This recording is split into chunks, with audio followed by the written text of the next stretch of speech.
6, the catcher. Number 9, Danny Droll. Batting 7th, playing right field. Number 14, Thomas McKenna. Pitching for Tucson tonight, wearing number 17 and batting 8, Daniel Diaz. Batting 9, center fielder, number 22, Burnell Daly.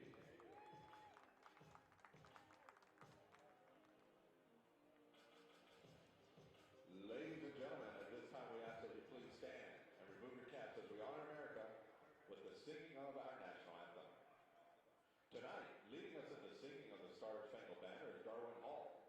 For over 30 years, also known as Darwin, AZ Crooner, or Mr. Food, Darwin has provided multiple restaurants, dinner music, and dance music for special events and private parties. Darwin is a featured soloist with the Sons of Orpheus, the male choir of Tucson, and was elected to Independent Film Arizona's Top 100 Actors list for 2015.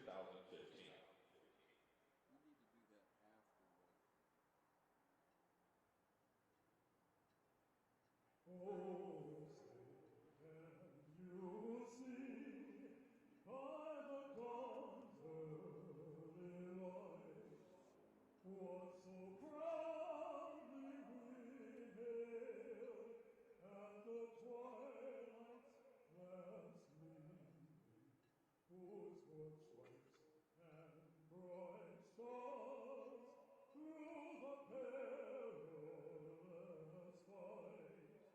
Oh, the ramparts we watched were so gallantly streamed, and the rockets ran away, the bombs bursting in air, gave proof through the night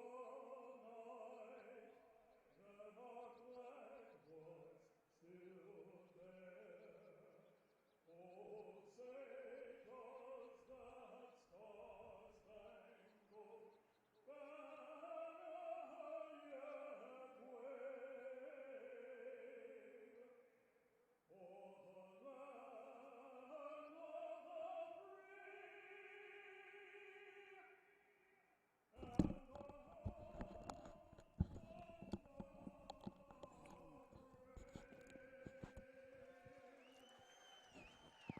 And with the playing of our national anthem, we are about ready to go here at Kino Veterans Memorial Stadium in the city of Tucson, Arizona. About ready to get started with the Pecos League game tonight between Tucson, the Saguaros, and the team from southern Colorado, the Trinidad Triggers. Trinidad about 700 miles away from Tucson, so they really had to travel a little bit to get here. 700 miles to be exact. The town was populated around 9,000 people, and it's just about 20 or so miles away from the border with Mexico. It's located on a portion of the old Santa Fe Trail. It is the county seat for Los Animas County. Trinidad has a semi-arid climate and has hot summers and cold winters. The area has a history of coal mining, but now the major industry is coal bed methane extraction. One of the notable residents of Trinidad, Colorado back in the day, the infamous Bat Masterson, part of the shootout at the OK Corral. He was briefly the town marshal, and we'll talk a little bit more about Trinidad as we get an opportunity to. The Trinidad Triggers leading the Northern Division of the Pecos League with a 21-15 record, while the Tucson Saguaros are leading the Southern with a 28-9 record. And where the playoffs are held is pretty much determined by which team has the better record in first place of the North or the South. And right now, Tucson, Arizona is the town that has the edge in that matter. On today's schedule, Salina will be at Great Bend, Garden City at Topeka, Trinidad right here in Tucson. Alpine will be at Roswell, and White Sands at Santa Fe. Yesterday, Salina beat Great Bend 5-0. It was Topeka 4 and Garden City 1.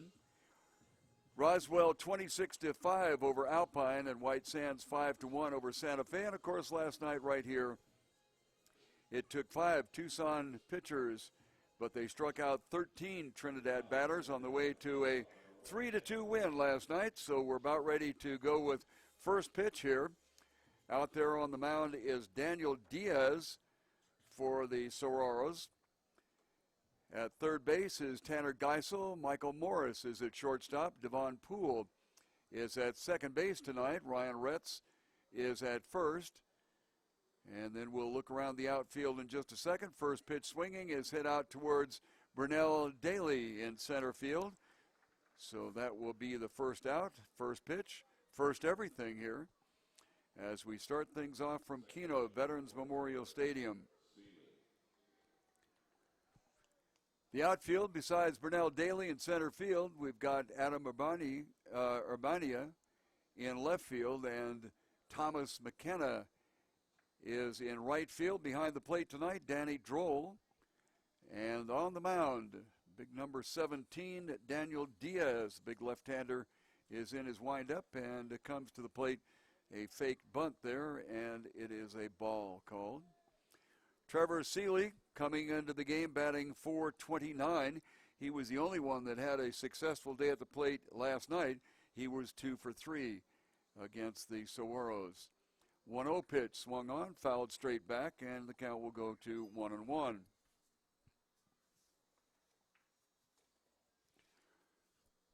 Taking a look at Diaz, he's 2-1 on the season, has a 7 1/4 earned run average. Walks and hits per inning pitched, 1.2, which is up there just a little bit. Been in 3 games and has been a starter in all 3 of them. This one fouled off to the left side, and the count will go to 1-2.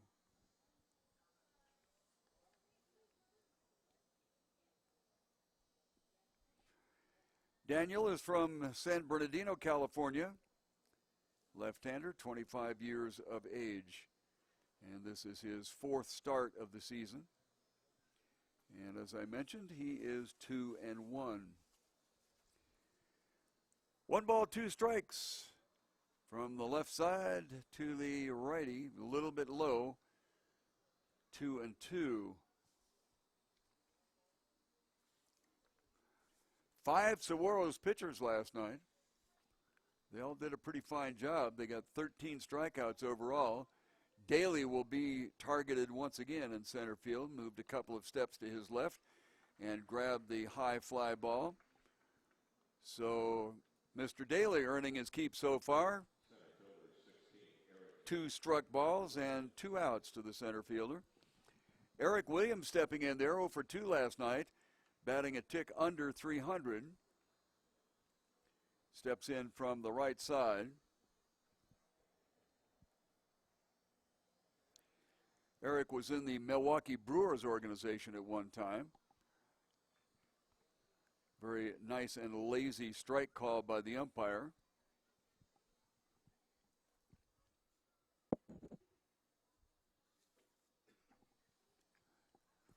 Next pitch misses, 1-1. Nobody on, top of the first inning, couple outs.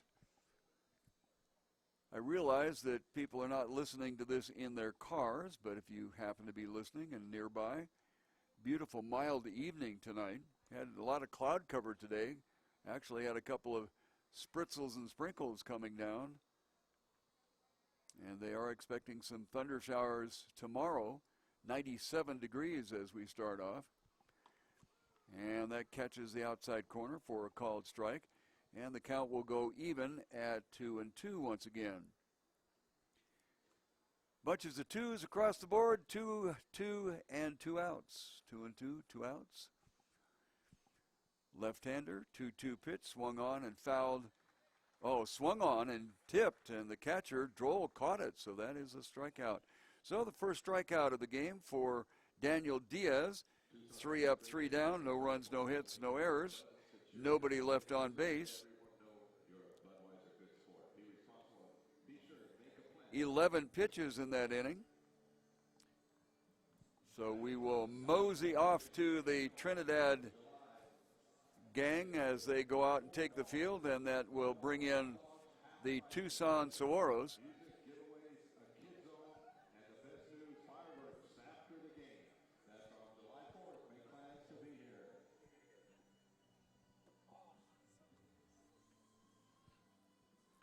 Second game of this four-game series.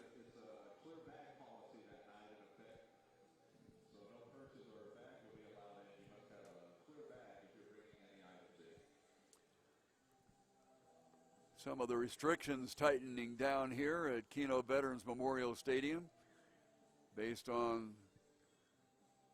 all of the things that are going on in the world and the upset and concern on several categories. University of Arizona has a clear bag policy, and now Kino Veterans Memorial Stadium is coming up with the same.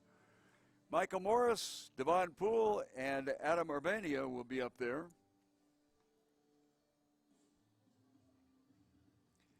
Mr. Morris stepping in with a .361 batting average. He had a tough night last night, 0 for 3. Lots of times Morris will have trouble the first couple of times at bat, and then he goes to town later in the game.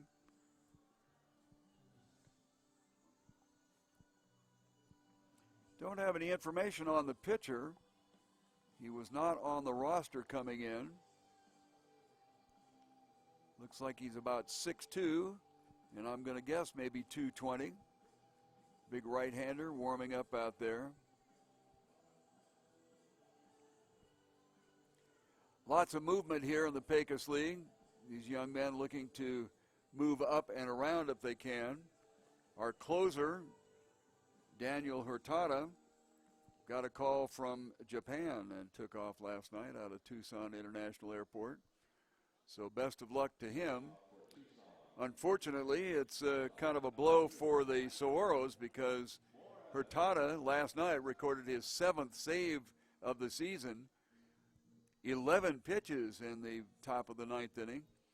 9 of them were strikes, and all of them were somewhere in the neighborhood, with the exception of a curve, in the neighborhood of 90, 91 miles per hour. So Michael Morris steps in there from the left side, and he will look at the right-hander Denver Diefenbach, and the first ball is, or pitch is a call to ball on the outside. Devon Poole is on deck. 343 is his batting average. Next pitch is a strike, 1-1. Mentioned 97, the wind blowing this time from the right corner to the left corner. Next pitch is missing, 2-1. So the wind direction around here can't seem to make up its mind. This ball swung on and fouled weakly off to the right side, and the count will go even at 2. Thursday night, it started off going straight out and then wound up blowing from the left corner to the right corner. Tonight, it's starting off blowing from the right corner to the left. Very confused wind around here. Don't have quite the cloud cover that we had last night as we look across the way. And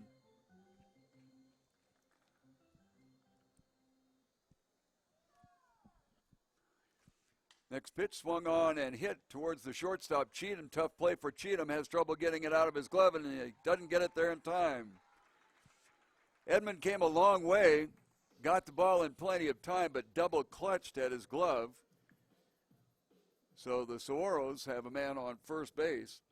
Last night they scored 2 in the bottom of the first inning. Rampone, who's not in the lineup, got on. Ryan Retz got 1 of his 3 hits, and then Jesse Baker, also not in the lineup tonight, the catcher last night, hit a 2-run triple to right center field, and that got the 2 to get the Saguaros off to a good start. Devon Poole stepping in there. Devon pinch hit last night, fakes a bunt. Ball was outside. Poole pinch hit last night and blasted one right back at the pitcher, who unfortunately whirled and turned, got the man at second, and the relay to first turned into a double play. Diefenbach kind of makes a half-hearted throw towards first base. Just kind of wanted to make sure that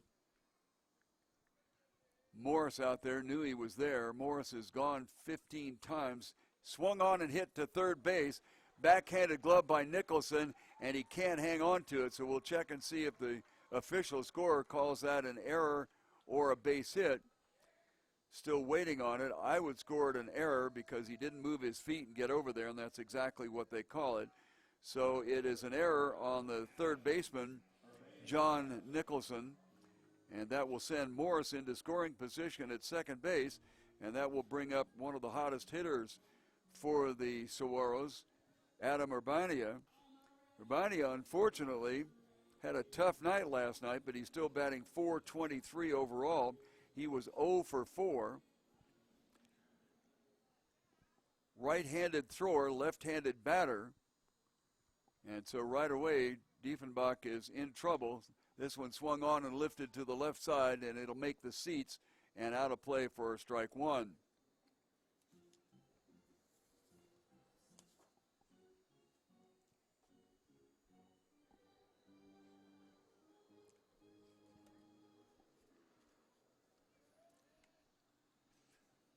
Oh, 1 count, men on first and second, nobody out here in the bottom of the first inning for the Tucson Saguaros, coming off a 3-2 victory last night.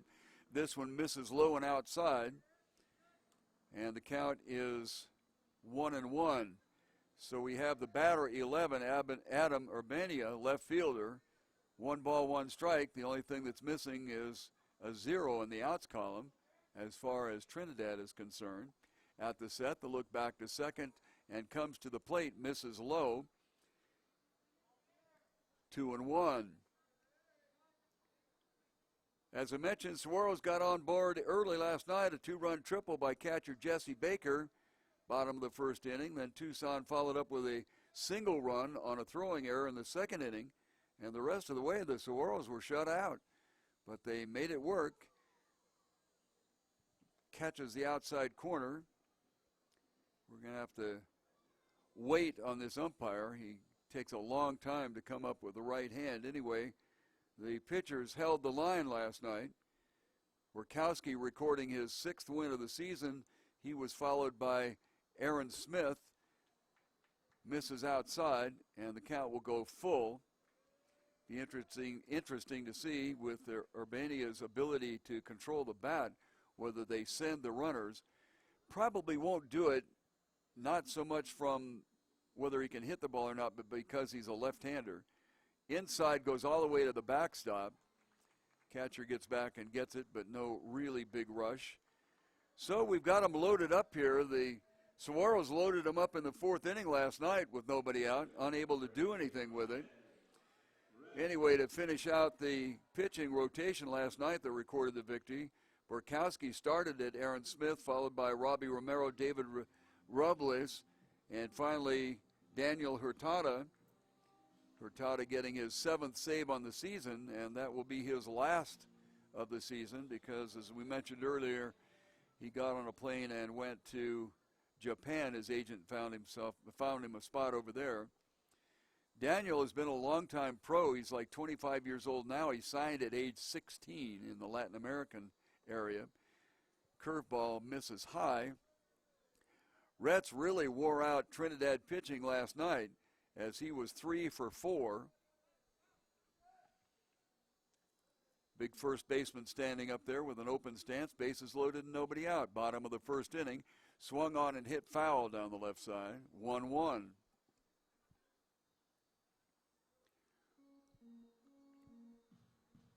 The Triggers coming in here in the leadership of the North Division at 21-15. Tucson has a 28-9 mark. Triggers have a 3-game lead in their division, while the Saguaros are up just by 2 games here in the South. Roswell is playing Alpine. Roswell is the second-place club. Alpine not particularly successful this year, so that puts a little pressure on the Saguaros to come up with another victory tonight. Down low, 2-1. Trinidad not particularly being threatened in their 3-game lead in the North, as their closest rival, Garden City, Kansas, goes up against an equally weak team in Topeka. Although having said that, Topeka beat Garden City last night. Well, let's see. Nope, he's not going to call it. So we got 3-1. Have to wait a while before this umpire reacts, and he reacts the same way each time, whether it's going to be a strike or a ball. He just stands there, and then finally the right arm comes up. But it's 3-1, bases loaded, nobody out, bottom of the first inning. Swung on and hit up the middle. Seeley goes to the shortstop, who fumbles it, and everybody is safe. Now what the Triggers are going to argue here is that he lost the ball as he was pulling it out of his glove, and that the out should be recorded, but the umpire is not hearing any of it. And so a run is across now on an error by the shortstop. Bases are still loaded. Over at third base is Devon Poole, who has excellent speed. So if that ball gets by like it got by earlier, I would suspect that he will be there. Michael Morris scored. Adam Urbania is out at second base, and Ryan Retz on via an error. Golden rule, you got to catch the ball before you throw it. Got to catch the ball before you run with it. And the shortstop, Cheatham, making a couple of great plays last night, looked up to see what was going on. This one nubbed off the end of the bat, foul down the right side. So Tanner Geisel, the hitter up there, will have a strike on him to start things off. Tanner batting .403 on the year. Last night he was 1 for 3. Got hit by a pitch to get on a couple of times there, including his base hit. Still loaded and nobody out. 0-1 count on Tanner Geisel, the third baseman for the Saguaros. Danny Droll is next up, and he is no slouch. Danny standing there, also batting .403. Outside misses. 1-1 count. That's kind of unique that this deep into the season that a couple of batters would have exactly the same batting average. .403 for Geisel, who's up there now, and Danny Droll, who is in the on-deck circle. Danny and Baker rotate back and forth. Jesse Baker, of course, rotate back and forth at catcher, although Droll has not played the last several games. I don't know if he had a ding, an ouchie or whatever, but he is now in there. Swung on and hit towards Cheatham. Cheatham to second for 1 and back to first for a double play. So it goes 4-6-3, but another run scores for the Saguaros. No run batted in whenever you hit into a double play if somebody scores. Why, you do not get credit for RBI. But that sends Urbania over to third. The sole base runner on right now. Devon Poole came home on the double play. And the Saguaros tonight, as they were last night, up 2-0 here in the first inning. And unlike the fourth inning last night when they had the bases loaded and nobody out, they got something out of it this time. Well, there's a strike. I think maybe you can see this umpire just stands up on both balls and strikes and then finally puts his arm out. So we'll have to be cautious about our calls. There we go, second strike. So Danny Droll, the catcher, who's been hasn't played the last couple of 3 games, maybe a little bit rusty, down 0-2. 2 outs here and a man on third in the bottom of the first inning. Balls outside, 2 balls and 1 strike. Let's go the other way around. How about 1 ball and 2 strikes? No, I'm not suffering from dyslexia. Okay, at the set, look at third for some reason, and the ball misses outside. And for the third time this inning, Diefenbach is at a 2-2 count. This time he has a couple of outs recorded. This one hit on a short hop to Cheatham. takes the big bounce and gets it over to first base 6-3, will be the final out of this, the bottom of the first inning. One hit and a couple of runs, so the Saguaros get started tonight like they did last night.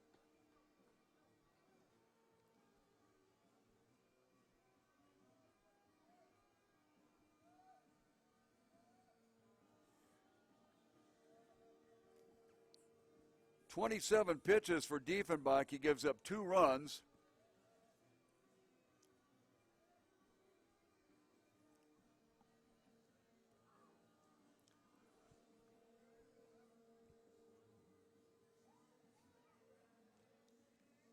Only gave up 1 hit, but he did walk 1 batter.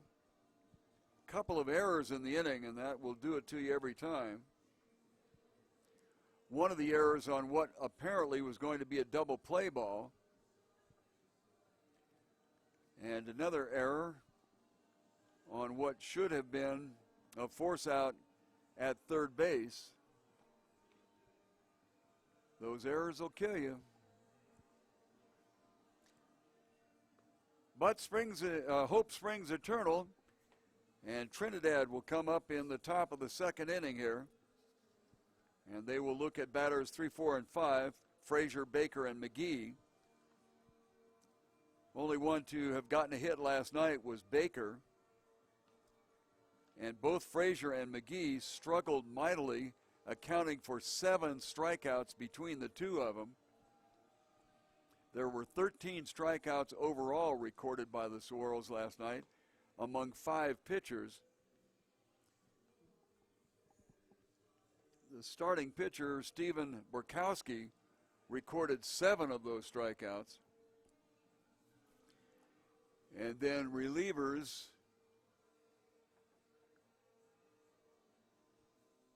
got the other 4, actually 5.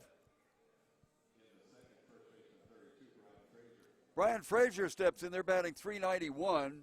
He was 0 for 4 last night and had a forgettable night at the plate as he struck out 3 of those 4 times, popped up weakly the 4th time. Diaz to the plate. Now, I don't know whether he fouled it off or it bounced in the dirt because he kind of halfway swung at it.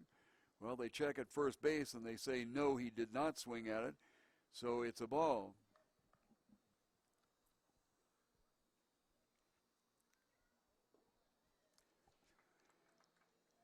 Next pitch, a called strike, 1-1. Got Geisel at third, Morris at short, Poole at second, and Retz at first. 1-1 pitch on the way. Big sweeping swing, and Frazier doesn't catch up with it, and he's down 1-2. Outfield left to right are Bania, Daly, and McKenna. And the battery, Daniel Diaz and Danny Droll as catcher. Misses outside on a changeup. Even it up at 2-2. Diaz 2-1, as we mentioned, on the season. Has a rather healthy earned run average. Looks like Daly's going to get some more business out center field, this time more towards left center. So out of the 4 outs so far in the ball game, Burnell Daly in center field has recorded 3 of them. The other one was an Eric Williams strikeout. Baker stepping in there. From the right side, overall batting .409. He was 1 for 4 last night. A game that the Saguaros won 3-2 after being shut out basically over the last 6 innings. First pitch floats high for a ball. Baker plays right field. Eric McGee is the next hitter. This one hit on a sharp line drive into center field, and it drops before Daly can get there. So the first hit of the game for the Trigger, and it has a runner on first base with 1 out here in the top of the second inning. Eric McGee followed by John Nicholson, if we get that far. McGee batting .389 on the season, but he went home muttering to himself last night.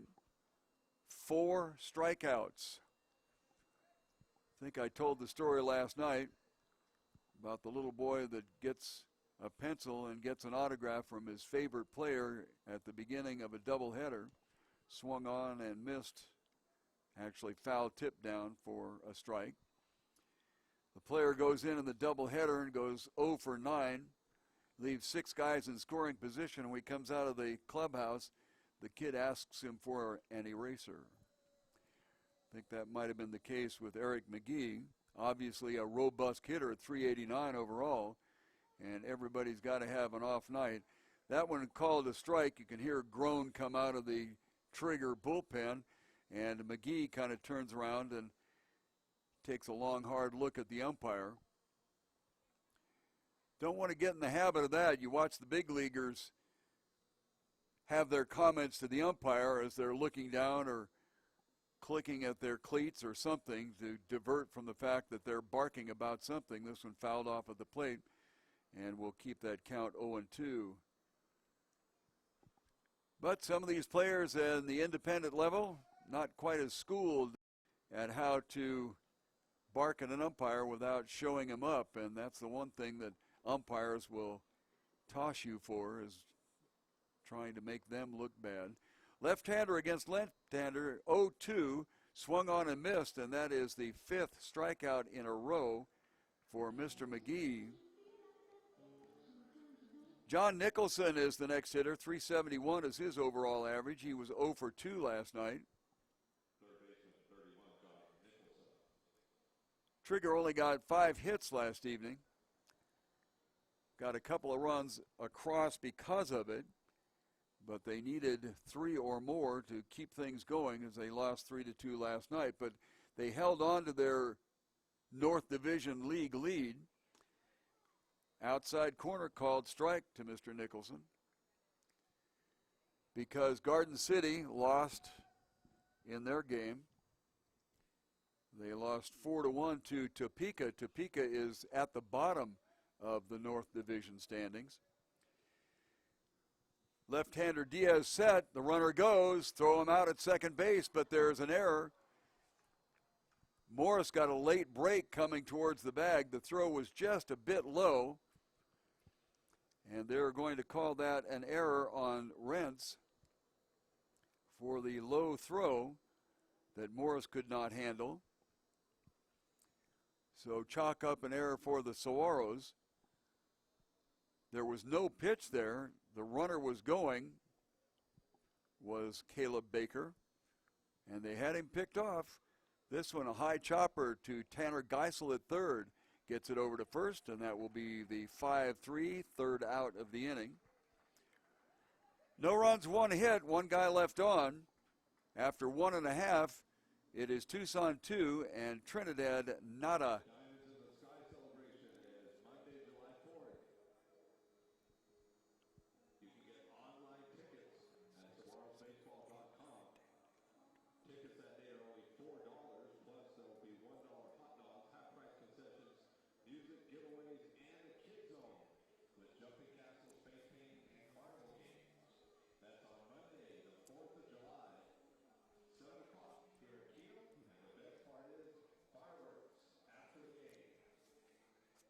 Don't know exactly how much you can hear from the PA announcer here because our crowd mic is kind of tucked away. But anyway, what he was talking about is the 4th of July extravaganza. We're not just talking about a day. We're talking about an extravaganza. Anyway, it's set to happen at Kino Stadium this year. 4th of July, Monday. Admission is just $4 for the game, but you get a whole lot more. Hot dogs will be $1, as they are every Friday night. All other concessions will be half priced. On top of all that, there'll be a kids' playland, some good music, and of course fireworks after the game.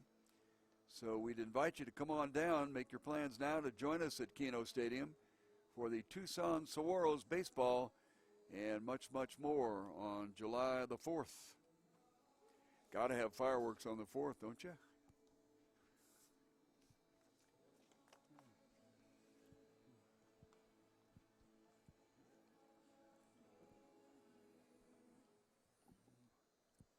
Diefenbach out there for his second inning of work. He had a struggle in the first inning and really not on his account. He had a couple of errors behind him and gave up 2 runs.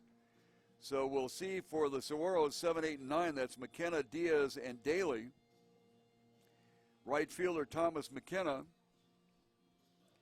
270. Thomas has had some struggles with the bat. Does a nice job in right field, but still trying to find himself as a professional. From the right side, almost gets clipped at the knees there. 1 ball.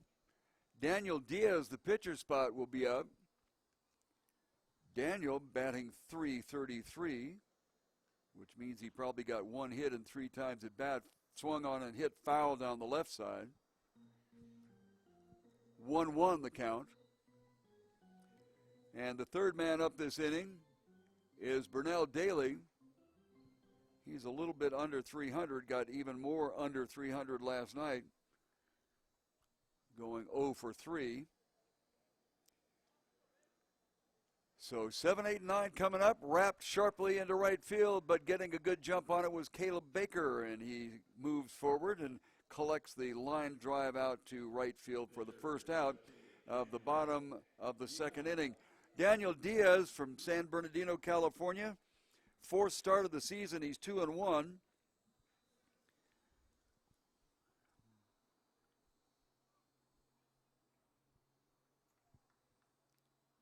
Well, I take that back. Daniel has got 2 hits and 6 times at bat. Looks at the first one low and inside. Daniel throws left, bats left.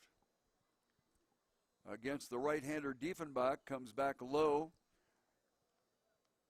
And right away, Mr. Diaz is up 2-0. Beginning to get some coloring in the clouds in the sky as the sun sinks in the west. Next one is also down low. And we go to 3 balls and no strikes. Lights beginning to slowly take over here. And the next pitch is a walk.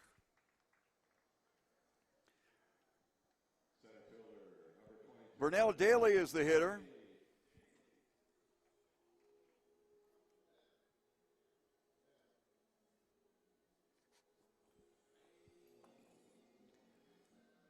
Daly walked, flew out to right field, and struck out for his 0 for 2 yesterday. From the right side is the Fleet center fielder, right back up the middle.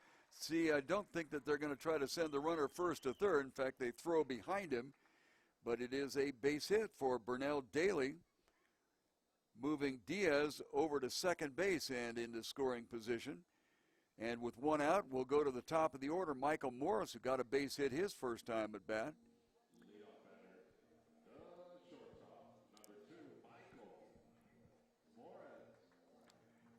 Michael started the game batting .361, has been in a bit of a swoon here lately, as he was batting above 400 for a time there.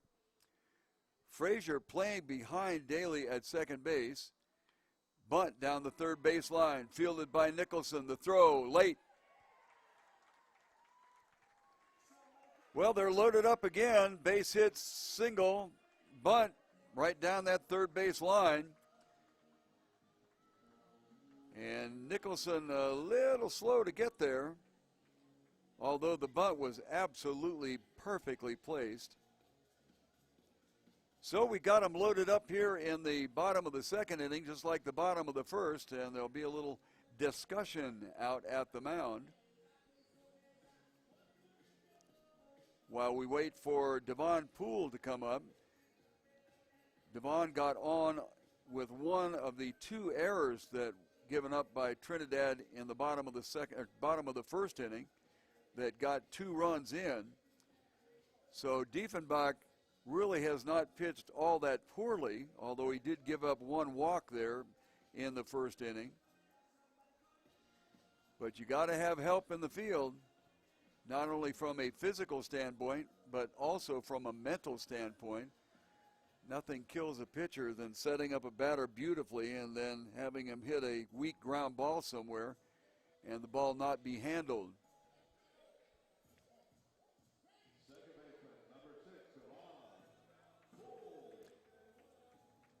Poole hit into a double play in his pinch hit appearance last night. He pinch hit in the 6th inning. Straightaway stance, infield is back. Swung on and lifted high on the left side and shallow. Getting over to get it is Williams, and he drops it, and I'm sure that they're going to call that he dropped it on his, when he pulled the ball out. But let's see what they've got here. Well, Poole is coming off. Now he's running back to first base. So let's see what the ruling is here. I believe that it's going to be a ruling that Eric Williams caught the ball in center field. Yes, that's what the ruling is. So Poole will fly out to center field to Eric Williams, and when Williams went to take the ball out of his glove to try to get the runner going to third or even trying to get the runner coming home, he dropped the ball out of his glove, but that will put Michael Morris over on second base. And moving down to third base is Burnell Daly, and coming home with the RBI as the ball is fouled just outside the first base bag and down the right field side by Adam Urbania. So a replication of last night. 2 runs in the bottom of the first and now 1 run in the bottom of the second. And last night, Tucson made that 3-run lead stand up throughout the whole game. So Urbania up there 0-1. He walked in the first inning. This time he skies one out towards left. A little confusion about who's going to get it, but finally Eric McGee finds it.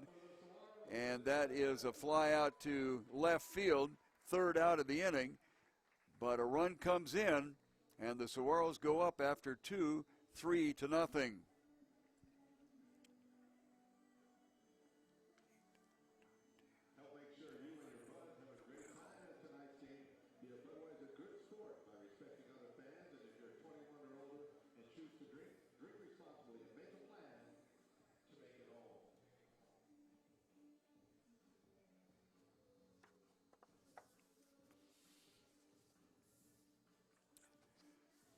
I'd like to invite you to enjoy a Saguaros game in person. Think about joining us on Thursdays for Dollar Beer Night. That's every Thursday. It's beer for $1 at Kino Veterans Memorial Stadium for Tucson Saguaro baseball.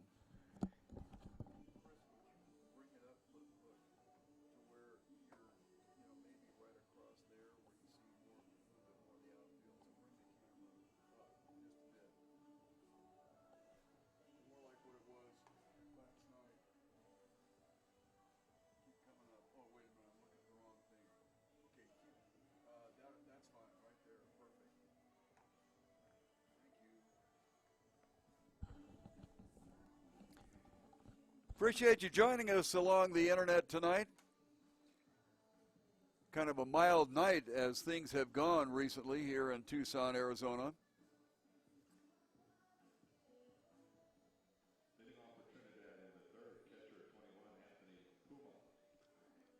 Well, it hasn't dropped down any. We were up to 105 today, but it was 97 degrees at game time, and it is 97 at this time, as the first batter up there for the trigger will be the catcher, Anthony Puma. First one tries to drag one, very successful one. It's going to be tough to get him, and they do just get him.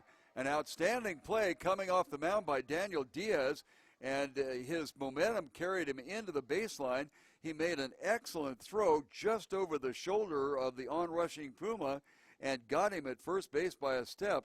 An outstanding play actually on both ends of that one, because Ryan Retz had to really keep his concentration on the ball as it popped over the shoulder of Puma as he came down the line. So stepping in from the right side, even though he's a left-handed pitcher, no, he's a right-handed pitcher, my mistake, is the pitcher, Diefenbach, first name of Denver. Don't have any records as a hitter for him. The first pitch is a ball. That was really an excellent play. Second pitch is a ball, and it's 2-0. Come on, boys, 2-0 to the pitcher. Hello. This is the ninth hitter in the lineup. Okay, Daniel Diaz set, rocks, and comes to the plate. Swung on and missed for a strike. 2 balls, 1 strike.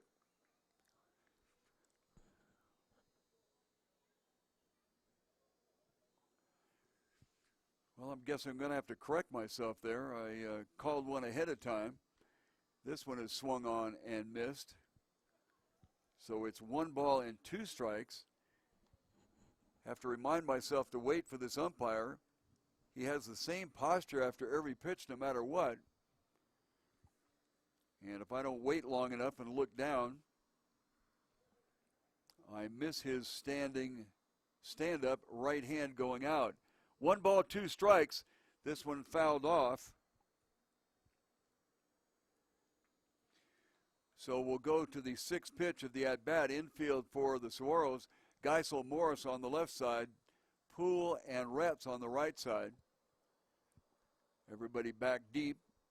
1-2. Swung on and fouled off to the other side. Boy, did we have a display of hanging on to your at-bat by Colby Baker in the 6th inning last night. He finally got a base hit on the 13th pitch of his at-bat. So Diefenbach has a ways to go with this. He's hanging in there as he fouls off the 7th pitch. Still 1 ball and 2 strikes. We have 1 out here in the top of the 3rd inning. As the Saguaros tonight, as they did last night, lead it 3-0 after 2 at-bats. Diaz rocking, coming to the plate, and finally gets the whiff. Swinging strike for the 2nd out here in the top of the 3rd inning. That is the 2nd strikeout for Diaz. Check that, it is the 3rd. He's given up 1 hit. And because the runner had been picked off at first base, but the error throw to second didn't get him, they being the trigger, have had a man in scoring position. Squaring around to bunt was Cheatham, his 2nd time up here. He flew out to center fielder Burnell Daly in the 1st inning. Kind of squared to drag bunt there, and that brings Geisel in a little bit. Strike 1 called. If you can get that infielder to come in a couple of steps, and Geisel generally plays very, very deep, but if you can get him to come in a bit, as right there they tried that drag bunt as Geisel took about 3 or 4 steps back from where he was. So if you can get him to come in and then full swing, you have a better opportunity from geometry to get him past him. Look out now. I mentioned math or geometry, and several people shuddered.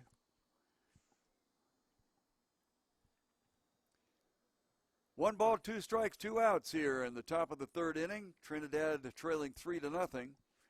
Daniel Diaz on the mound for the Saguaro.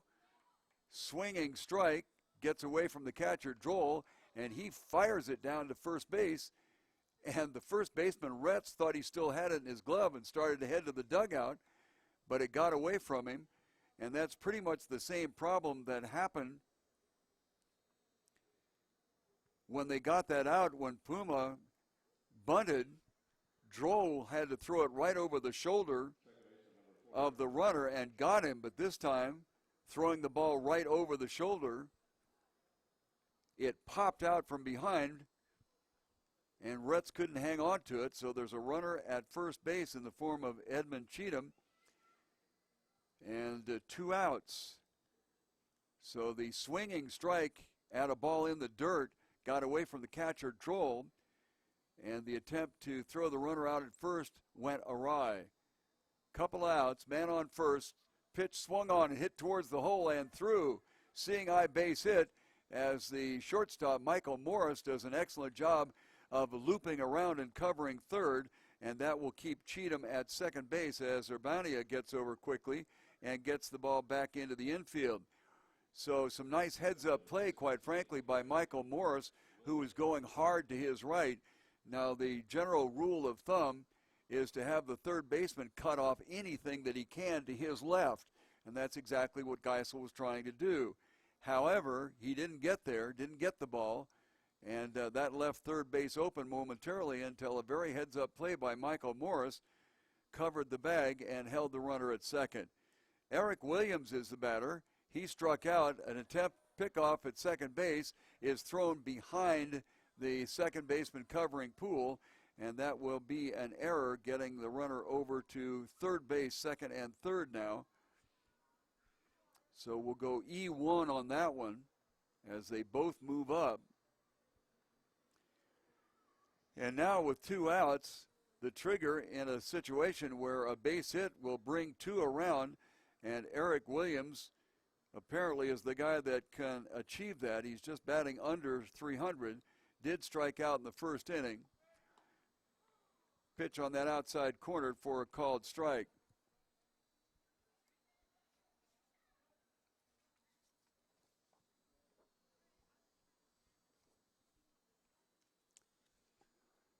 Oh, 1 the count, first base open. This one high for a ball, 1-1.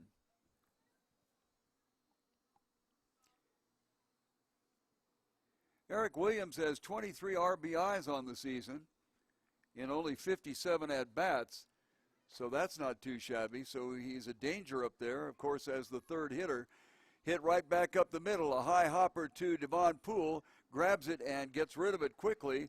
So the inning expires for Trinidad on an ground out to the second baseman, and that will freeze the runners at second and third. So no runs for Trinidad once again here in the third inning. There was 1 hit for a total of 2 on the game so far.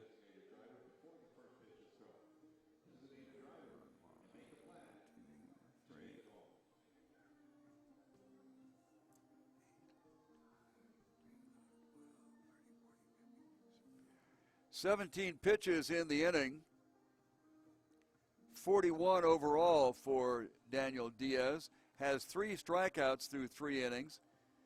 So after 2.5 innings of play, it is still Tucson 3 and Trinidad nothing.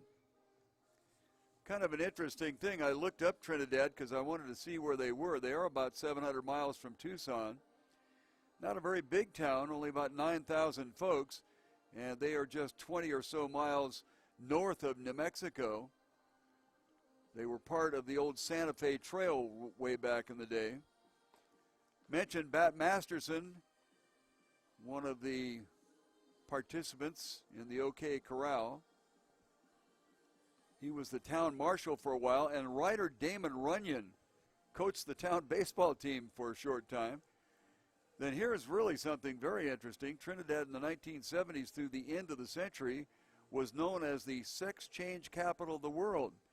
And the story on that is that a returning Korean War veteran, a surgeon, Stanley Bibber, began to perform the operation and did it as many as 4 times a workday through 2003, when his practice was purchased and moved to San Mateo, California by Dr. Marcy Bowers. So a little bit of history about Trinidad, Colorado. Ryan Retz is up to the plate for the Saguaros as he leads off the bottom of the third inning.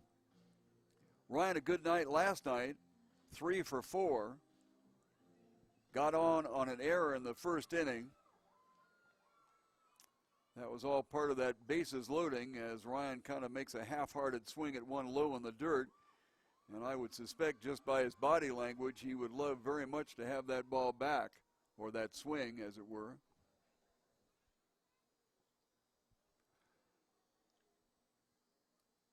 Oh, 1, hit down towards Cheatham at short. He fumbles it.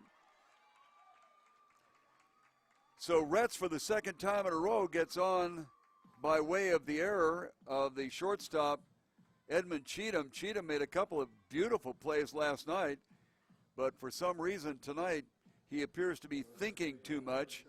You got to just go over, grab the ball, and get gone with it.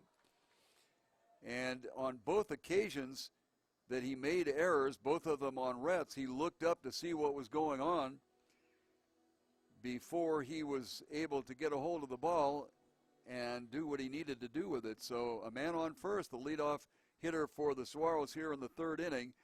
Tanner Geisel looks at the first pitch, a ball. Tanner hit into a 4-6-3 double play, but there were no outs, so a runner came home. It was the first run of the game. Ball into the dirt, 2-0.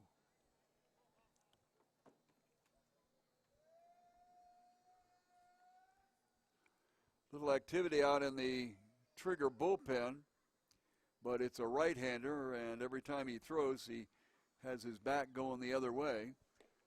Pitch appears to be inside and confirmed by the umpire. 3-0 is the count. Whoever is warming up out there is not doing it with a great deal of zeal at the moment anyway, just kind of soft toss to the bullpen catcher. 3-0, inside corner called strike, 3-1. Geisel 1 for 3 last night, batting .403 on the season.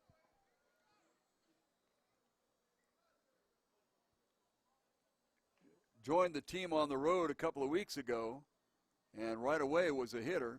Swung on and hit towards Cheatham at shortstop. Nicholson takes it, and fumbles it. They're going to give him a hit on that because it would have been an outstanding, brilliant play had he been able to get a hold of that ball. That will move Retz over to second base. The general rule of thumb when you're scoring a baseball game is that if the player had made the play and you would have gone, wow, was that a great play, when he doesn't, then he shouldn't be penalized, and that's why Tanner Geisel was credited with the hit, because had Nicholson been able to get his hands on the ball, it would have been an outstanding play to catch it and throw it and get Geisel at first base. So runners at first and second in the bottom of the third inning with nobody out, and Danny Droll up there. Danny grounded out to Cheatham at short. Bunt is down, but foul. Not exactly sure, had the bunt been successful, that would have been considered a sacrifice bunt had he been thrown out at first base, because he dropped his bat down more in the style of a drag bunt. And if, in the opinion of the scorer, the drag bunt was the attempt and he is thrown out at first base, he is not given a sacrifice, and therefore it is considered an at-bat and an out. There will be a test, of course, at the end of the baseball game about all these scoring tips. 0-1 on the batter. Danny Droll, the catcher, comes in here batting .403. A little bit below that because he's 0 for 1 on the game. Frazier moving in at first base. The pitch down in the dirt. And we'll even it off at 1. Nicholson, the third baseman, is even with the bag. So if they do bunt to the left side, then it's going to be the responsibility of Diefenbach to get over there and field it. Pitch misses inside. 2-1.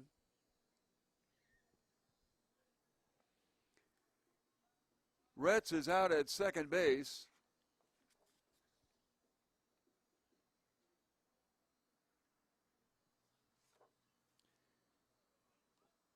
Around to bunt, bunts it foul at his feet, and so it's going to be even at 2-2.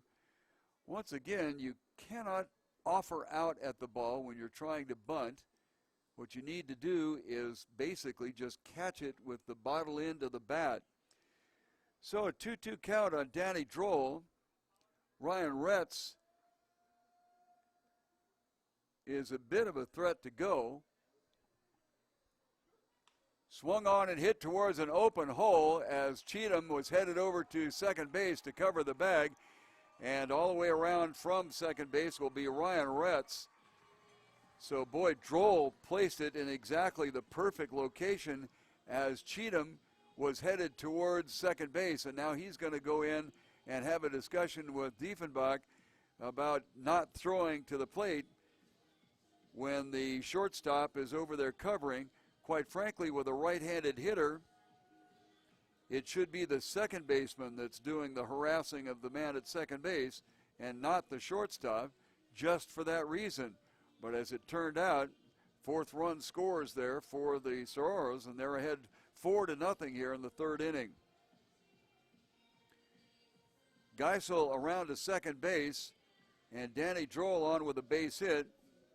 An error and 2 base hits, nobody out, and Thomas McKenna comes up, the right fielder lined out to Caleb Baker in right field in the second inning. So he's up there in the third as the manager for the Trinidad Trigger will let Cheatham and Diefenbach have an additional discussion. Puma comes back to behind the plate.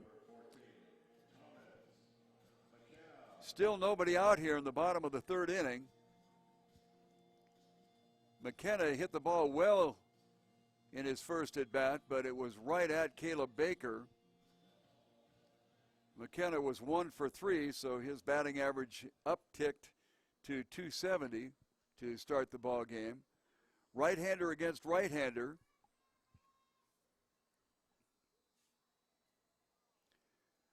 Swung on and hit towards Cheatham. Cheatham waits on the ball, gets it over to the second baseman, Seeley, but you can't wait on the ball. So the out is recorded at second base, first out of the inning. That will send Geisel over to third, and McKenna is on a fielder's choice. You have to charge that high hop, and Cheatham laid back on it, and that allowed 2, 3, maybe 4 extra steps by McKenna as he went down first base. So they got the runner at second, runners at first and third, and 1 out here. First pitch on the inside part of the plate and a called strike. Daniel Diaz is the hitter. He walked on 4 straight pitches in the second inning and came around to score. Scored on a sacrifice fly by Devon Poole. Runner goes to second, and they got him. So McKenna, trying to get to second base, records the second out here of the third inning, bottom of the third. Geisel stays put at third base. And the 0-1 count coming to Diaz. Take that back. There was a strike there, 0-2. So Diefenbach, in the process of digging himself out of this, fouled at the plate and will reset at 0-2. Diaz, 2 hits in 6 official at-bats. This is his 4th start of the year. He's 2-1. So far, he has struck out 3 through the 3 innings that he has worked. Bottom of the third, 2 outs, way outside. Puma came up and took a long, hard look at third base to see if he might catch Geisel napping over there, but Tanner was back, no problem. 1 ball and 2 strikes. Burnell Daly is the on-deck hitter. He got a base hit in the second inning. Next pitch is way outside, and it's even at 2. Edmund Cheatham, after turning in several good plays yesterday, has had his night tonight. 3 errors on the evening, actually 2 on him and 1 on the third baseman Nicholson. You struggle if you're making errors like that. Way high and way outside, so 3-2. The only runner on is at third base in the form of Tanner Geisel, who got on a base hit. Moved around to second when Danny Droll got a base hit. Was pushed to third on the fielder's choice for McKenna, and that's where he stands right now. Swung on and hit towards Frazier at first, takes the high hop and gets the out unassisted.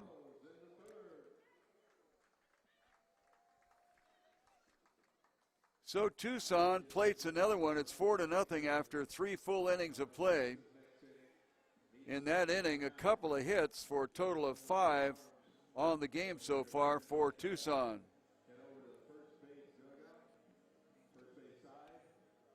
see Sticky, so he can line you up to run the bases. All kids are invited. 59 total pitches thrown by Diefenbach through his 3 innings of work. Has given up 4 runs so far. Only 2 of them have been earned, however. As we will go to the top of the 4th inning with the trigger trying to get things up and running here.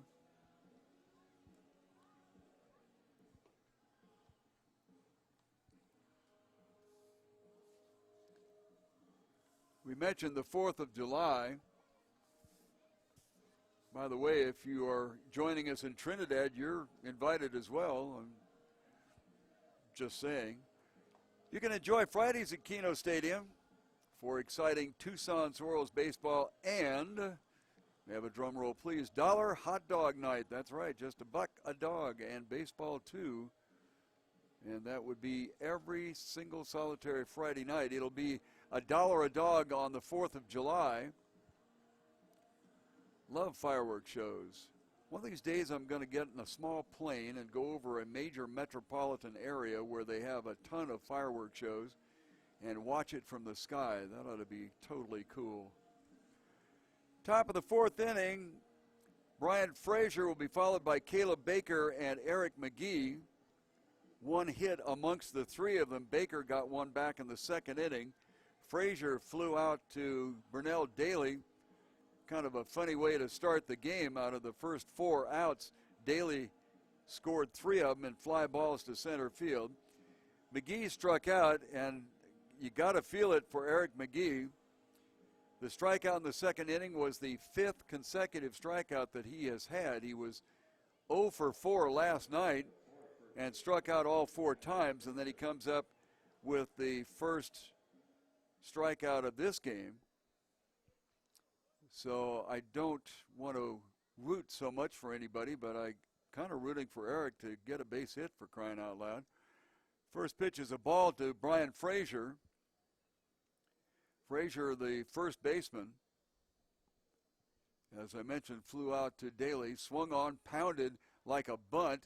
Diaz off to get it, fires to first base, and the 1-3 out records the first out here of the top of the 4th inning, and that will bring up Caleb Baker.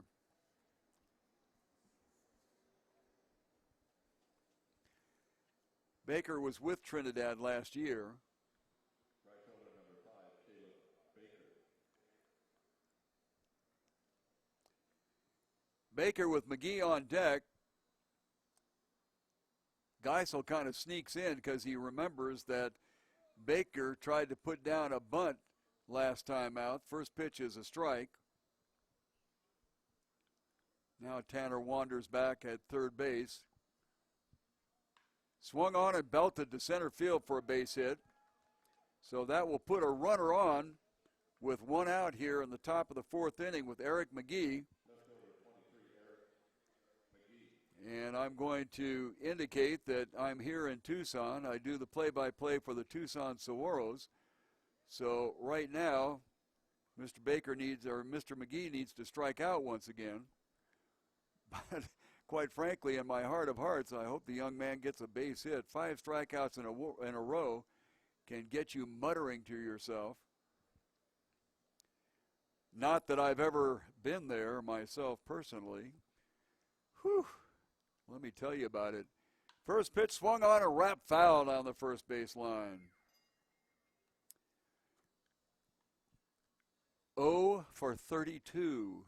Can you say 0 for 32? But what was weird about that is after the end of the season, I batted my career average. So, oh well. But man, I want to tell you, talk about muttering to yourself. 0 for 32. Diaz, a long look at first, comes inside and just barely misses McGee, and the count goes to 1-1. Yeah, that was a stretch. Tell you one thing I did learn from that is that keep swinging the bat, and overall you're going to wind up about the same place you generally are. This one fouled at the plate, so we'll go 1-2. Appreciate you being with us tonight along the internet, YouTube Live. Tucson Saguaros baseball in the search box gets you right there, and I see that you found it. Thank you very much. Left-hander against left-hander. 1 ball, 2 strikes, a man on first and 1 out. And excuse me swing, and the umpire rings him up. So that's the second strikeout, the 6th for Mr. McGee, and the long, slow, sad walk back to the dugout.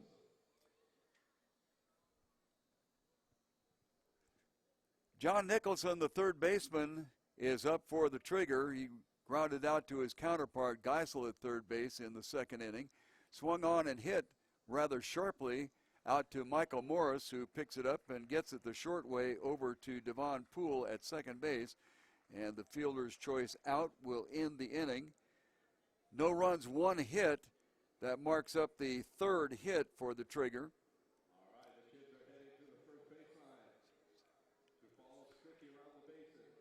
9 pitches there for Diaz in the top of the 4th inning. Gives him an even 50 on the game. No runs scored again for Trinidad. So after 3.5 innings of play, it is 4-0 in favor of Tucson. You might wonder what's going on. A little bit out of camera range there. Well, no, it's cameras. We'll get there in a second. They run the bases in the middle of the 4th inning here because we don't have Sunday games around here.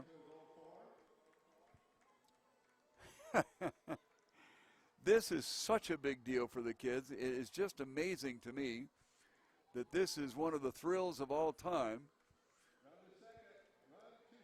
Let's see, we've got a couple babes in arms out here with moms helping them out. Approaching second base now and rounding the bag. What she got, about a 2-year-old? Oh my goodness, we have another trailer here. He doesn't look much more than 2. He's decided to cut the corner and not touch the bag at second base. Now he's decided to play behind the pitcher. We've got one other person, young man, standing over at first base. And the Saguaros mascot, dressed up in a cactus uniform. If you're from out of the area and not familiar with the Saguaros, you got another one out there you got to pick up and get in. Kids arguing. No, I don't want to go. Anyway, Saguaros are really fascinating cactus. They live to be 150 to 250 years of age. And the other thing that's kind of interesting about it is that they historically, when you see pictures of them, have arms out at different angles. Well, that was very, very nice by Diefenbach. As the mascot came around behind, Diefenbach did not throw a warm-up pitch because that would have been really ugly to have thrown a bad one. So kudos to the young man, Denver Diefenbach, in holding off while they walked the final base runner off. Anyway, the Saguaros don't even grow that first arm until they're 75 to 80 years old. This is flowering time for the saguaro in the area, and a lot of photographers love to go out and take pictures of the very delicate flowers. Then the flowers, as with many fruits, go to seed. First pitch is in the dirt to Burnell Daly, who got a base hit in the second inning. Anyway, birds and rodents and things like that pick up the seed pods and spread things around as nature has them do it. Swung on and fouled down the left side, 1-1. And that starts another saguaro plant. They are highly, highly protected around this area. Excuse me. If you are going to do any development around a saguaro in this area, you have to dig it up and transplant a wild pitch to the left side, and the count goes to 2-1. Anyway, you have to dig it up, keep it alive, set it aside. When you're finished with any kind of development, you need to bring it right back to where it was or plant it nearby.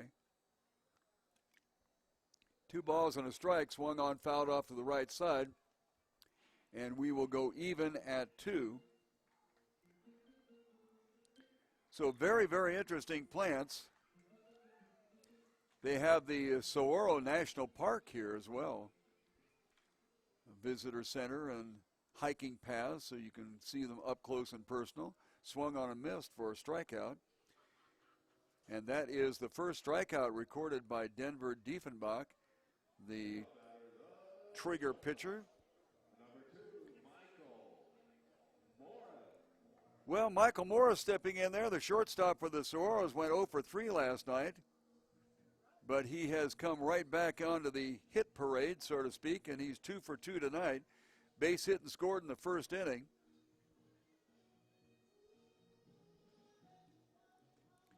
Scored on an error by the shortstop. Swung on and hit sharply to center field. Williams back over his shoulder, can't get it. And on his horse is Morris, headed for second base, and he'll try for third. The throw coming in from the outfield, not nearly in time, as Williams, I don't think, expected the ball to carry the way it did. Warm air here in Tucson, and so light air, and the ball stayed up. So a triple for the second hitter of the bottom of the 4th inning for the Tucson Saguaro. And they get a runner on third base with only 1 out, and Devon Poole coming up. Devon got on an error by the third baseman John Nicholson in the first inning and then got a sacrifice fly RBI in the second. That racked up the third run for the Saguaros.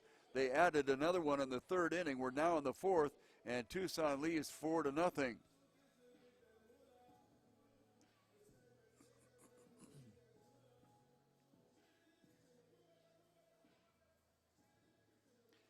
About 30 feet from home plate to the backstop, so anything that gets away certainly has a good chance. Hit sharply off the second baseman's glove and into right field, and they will give a base hit to Devon Poole. The infield was in, and boy, when that happens, that ball can get to you awfully quick as Poole racks up an RBI, and the Saguaros rack up their 5th run of the game. Had to take a look for a second because it looked like Seeley might have it in his glove. It did come off the top of his glove, but once again, the reaction time when you're playing up close like that is cut down considerably and generally increases the batter's batting average by about 40 points. Adam Urbania, who walked in the first inning and flew out to left fielder Eric McGee in the second, looks at a called first strike. 1 run in, 1 out, and a runner at first base here in the bottom of the 4th inning with the Saguaros up 5-1. 5-0. Long hard look at first base. Pitch in the dirt and blocked nicely by Anthony Puma. Devon Poole is definitely a threat to go. He's been off to the races 13 times and been successful 11 of them. And taunting the pitcher Diefenbach to a certain extent. He's also almost in the starting blocks.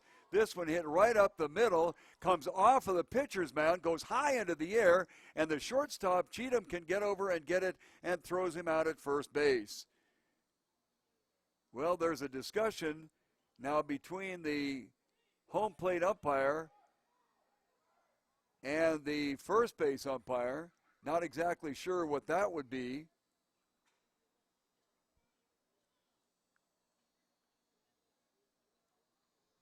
Well, Trinidad is coming off of the field.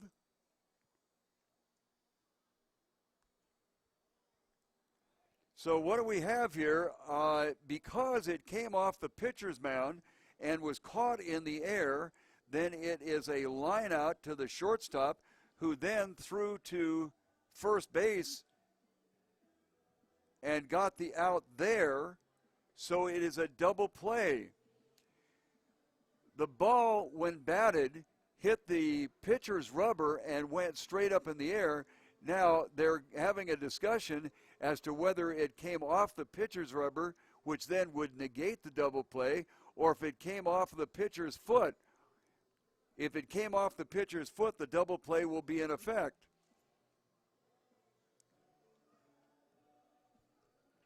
But I'm a little confused here, because if it's considered to be a fly ball out against Urbania, then it would be an out at first base, because Poole was all the way down to second.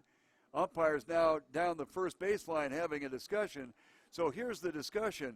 If the ball came off the rubber of the pitcher's mound in the air and caught by Cheatham, then the out would be recorded at first base against Urbania. But the discussion is it came off the foot of the pitcher, therefore it was still a fly ball and caught by Cheatham. Cheatham then threw to first base to double off Devon Poole. So it looks as though that's the way it's going to stand, as the Saguaros team has not come out on the field. The discussion continues, and it appears that that is what is going to be the ruling, that it came off the pitcher's foot, caught in the air by Cheatham, therefore it was a fly ball out, and then Cheatham threw to first base thinking that he had to get Urbania going down there, but he did not. However, the only way Poole could have saved himself is if he had tagged up at first base, which obviously on a bang-bang play like that was not to be. So you have just seen and heard one of the more unusual plays that you'll ever see. It was the second out on the fly ball, and the third out is recorded at first base because Devon Poole went down to second thinking the ball was in play. Well, after all of that was said and done, a run did cross earlier in the inning on a triple by Michael Morris and a base hit by Devon Poole, making the score after 4 full innings of play 5-0 in favor of Tucson. 2 base hits in the inning, and that gives 7 overall for the Saguaros. Only 9 pitches in the inning. First pitch swinging was Michael Morris. First pitch swinging was Devon Poole, both recording base hits. And second pitch swinging was Adam Urbania on a ball that came off the foot of the pitcher. So if you're going to score that, actually, it is 1-6-3 as a double play, and the third out recorded there. 68 pitches thrown so far by Diefenbach, and we will go to the top of the 5th inning. First batter will be the catcher, Anthony Puma. Looks at the first pitch on the outside corner for a strike. Now I'm going to admit to you that I am very old, and I remember the Saturday Evening Post, and there was a feature in the Saturday Evening Post as the count goes to 1-1.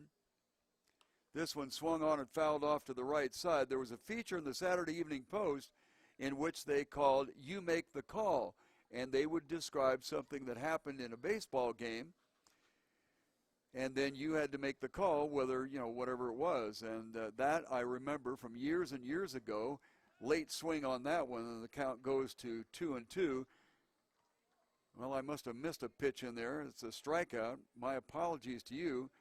Got so engrossed in telling my story that I lost track of a pitch. So it's the first out of the bottom of the 3rd inning, and that is the 4th strikeout turned in by Diaz. Anyway, I remember that call from one of those features in the old Saturday Evening Post. Now you can start doing the arithmetic to figure out the age. First pitch is swung on and missed. I will tell you I'll be throwing out the first pitch on Thursday, July the 21st, as a birthday celebration. Left-hander to the plate, off-speed pitch swung on and missed, and Denver Diefenbach, the pitcher, is in the hole 0-2. We're in the top of the 5th inning after seeing a very unusual play ending the bottom of the 4th. This one, excuse me, off the bat swing, and we'll stay at 0-2.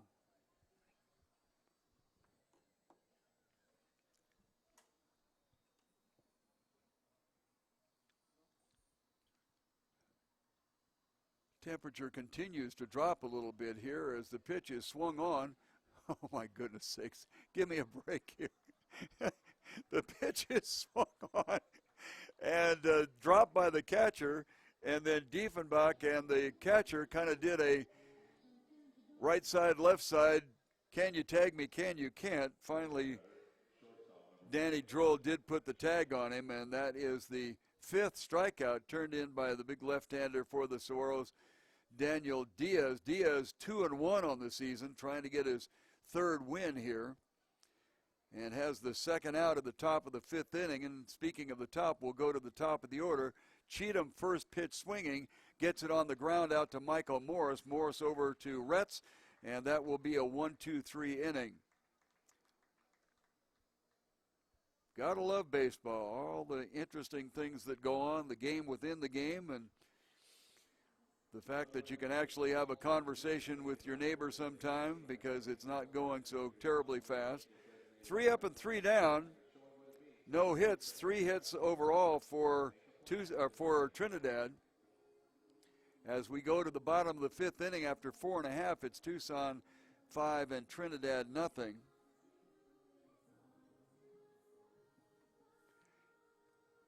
Second inning with a tremendous economy of pitches for Diaz. He threw only 10, and he's up to 60 pitches here through 5 innings.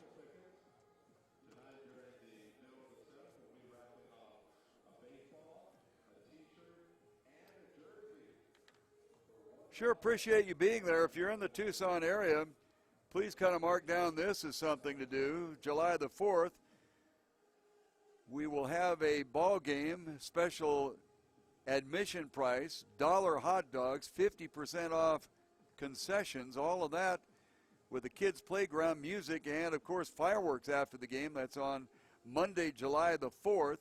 Make your plans now to join us at Kino Stadium for the Tucson Saguaros baseball and much, much more. Second of 4 games between these two. They'll play another one tomorrow night at 7 o'clock, and we, of course, will be webcasting that one as well. And then, unfortunately, because we kind of came on the scene a little bit late, didn't have a chance to get things set up to go and do these on the road. So the Saguaros go over to Bisbee, Arizona, which is about 2 hours away from Tucson. Bisbee used to be in the Pecos League. That's number 1. And number 2, they had the stadium here scheduled for some local baseball on Sundays. I'm assuming senior open baseball. So they go over there and play the 4th game, and then the Saguaros will go on the road for 3, and then back here Thursday, Friday, and Saturday. Off-speed pitch fouled up way, way back. Coming back to the screen is Puma, and it just braces itself right down the inside of the screen, so Puma could not get after it. He was right there to make the catch, so if there'd been any kind of wind help, and the wind is kind of blowing the ball back into the field from that angle, but unfortunately for Trinidad, it didn't work out that way, and the count will go 0-1 to Ryan Retz. Retz on an error twice, both times by the shortstop Cheatham. Next pitch is low and away, 1-1.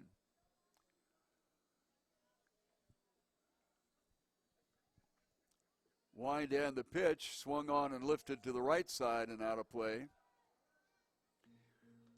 Tell you, as a former player, you don't want to wish ill of anybody necessarily, and I certainly don't wish that way for Edmund Cheatham, because he certainly had a great night last night, but the poor young man has got a couple of errors hanging around his neck here, and because of that, a couple of runs are in. One of those days for the young man. Another one having one of those days is the left fielder Eric McGee. This next pitch swung on and missed, and that will be the 2nd strikeout recorded by Mr. Diefenbach.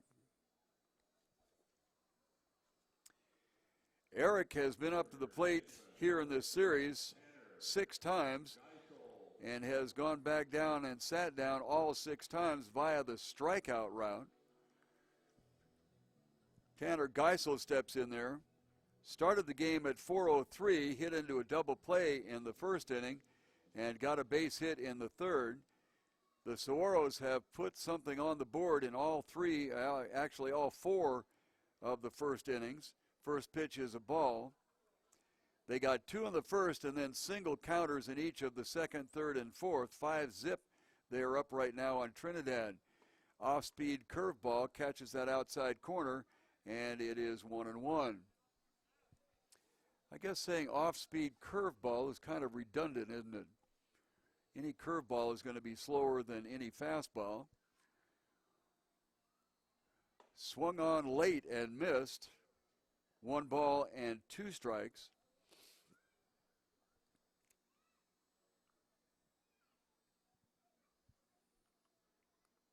Bottom of the 5th, 1 out, nobody on. Tries to go for the kill, misses that outside corner. 2-2.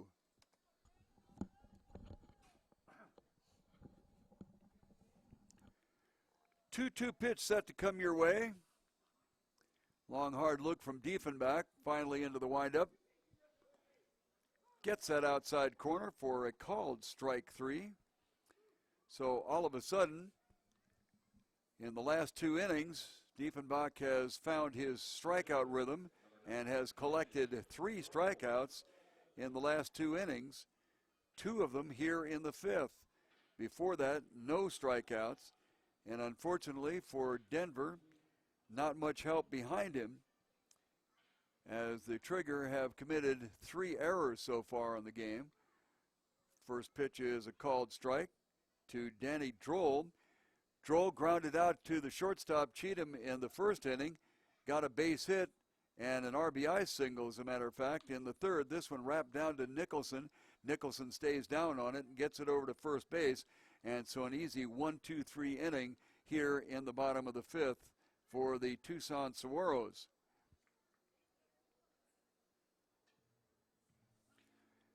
No hits in the inning. However, the Saguaros have gotten 7 overall. 11 pitches on the inning. So we're up to 79 over 5 innings. So the first inning that Tucson has been shut out. They were shut out for 6 consecutive innings last night in a very tight ball game that saw the Saguaro pitching staff really step up. They got 13 strikeouts over the 9 at-bats. Stephen Burkowski picked up his 6th win on the season, and Daniel Hurtado got his 7th save. But Daniel got a call from his agent and have found him a spot in Japan. Young man has had an interesting career, signed a contract, a professional contract at age 16 in Latin America. Played a couple of years here in the States, got as far as Single A California League before he was released by the California Angels.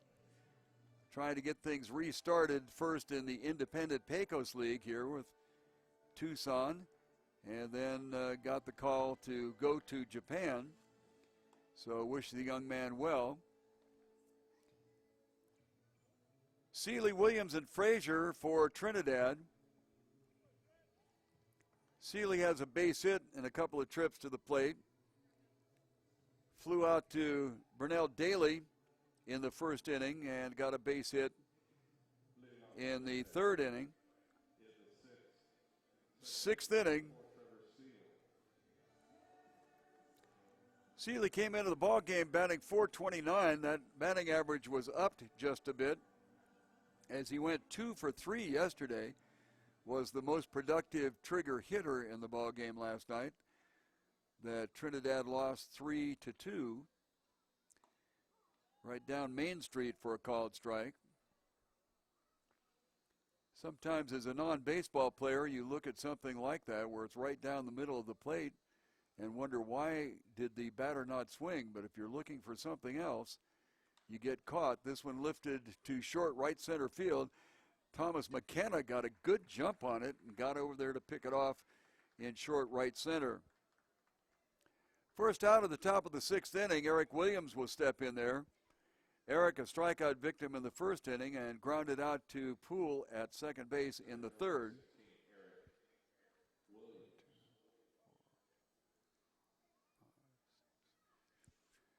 Six batters in a row retired for Trinidad, dating back to the fourth inning.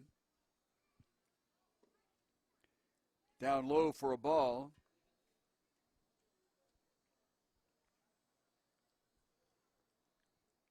Diaz working his sixth inning here. He's got 5 strikeouts. This one wrapped sharply right at Poole. Just kind of leaned down and picked it off, but it was a well-hit ball. And as they say, got to hit them where they ain't. And sometimes that's a lot more difficult than it seems. Brandon Frazier, 0 for 4 last night, 0 for 2 tonight. Flew out to Brunel Daly in the center field area in the second inning and hit back to the box and was thrown out at first in the fourth inning. So with a couple of outs and nobody on, first pitch down low, looked like a changeup.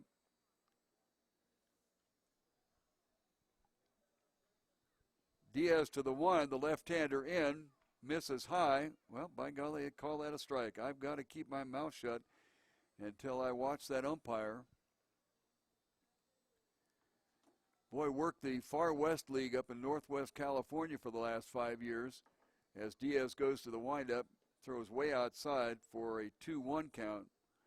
We had an umpire up there that you could have made yourself a sandwich in the time that it took him to make a call. So I should have learned from that. Kill pitch inside, strike. 2-2. Brian Frazier came into the ball game batting .391. He came into the series batting over .400. Got 3 strikeouts last night. This one up in his eyes, and he lifted it high to right center field. Drifting over as McKenna all of a sudden had to make a burst of speed right at the last minute because he kind of lost track of it. But that makes the third out of the inning, 3 up, 3 down for the Trinidad Trigger. And after 5.5 innings of play, it's Tucson 5 and Trinidad nada. Two teams will be here tomorrow night, 7 o'clock start. Tucson and Trinidad, and then they'll head over to Bisbee for a 1:05 start on Sunday. And Sticky reminds you, if you head to Bisbee, please bring something to sit on. He suggests a cushion or a blanket.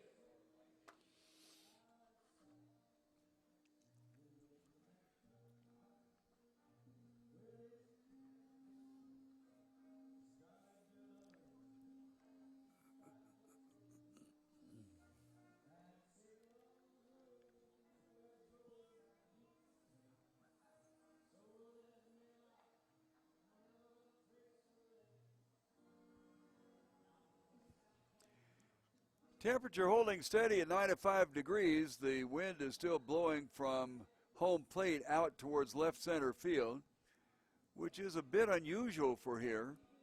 Normally the wind will blow from the left field foul pole to the right field foul pole. Working on the bottom of the sixth inning. And for Tucson, it'll be the bottom of the order, Thomas McKenna, Daniel Diaz, or the pitcher spot. Actually, Daniel has not thrown that many pitches, only 69 through his 6 innings of work. So unlikely that they will do anything with him. There's a little kind of shaded booth area out in the left field bullpen. And that would be where you would expect to see your relief pitchers out there and bullpen catchers. But the Saguaros, on a balmy 95-degree evening, are all spread along the grass area between the pitcher's mound and the catcher's box. Well, they got a change at pitcher for Trinidad, a right-hander in there now. So they will cancel out Diefenbach after him going 5 innings, giving up 5 runs. got three strikeouts and a walk. So David Hanna is the pitcher of record now, number 33. Leading off for Tucson at the bottom of the sixth, right fielder, number 14, Thomas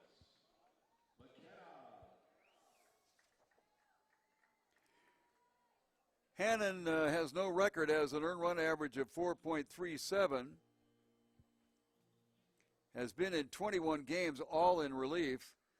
Recorded one save, and that might be indicative of the fact that Trinidad is at the top of the Northern Division and therefore have had substantial leads by the time Hannon would come in. First pitch is a ball, the sidewinder, to Thomas McKenna. McKenna lined out to right field. Baker, this one across and way outside.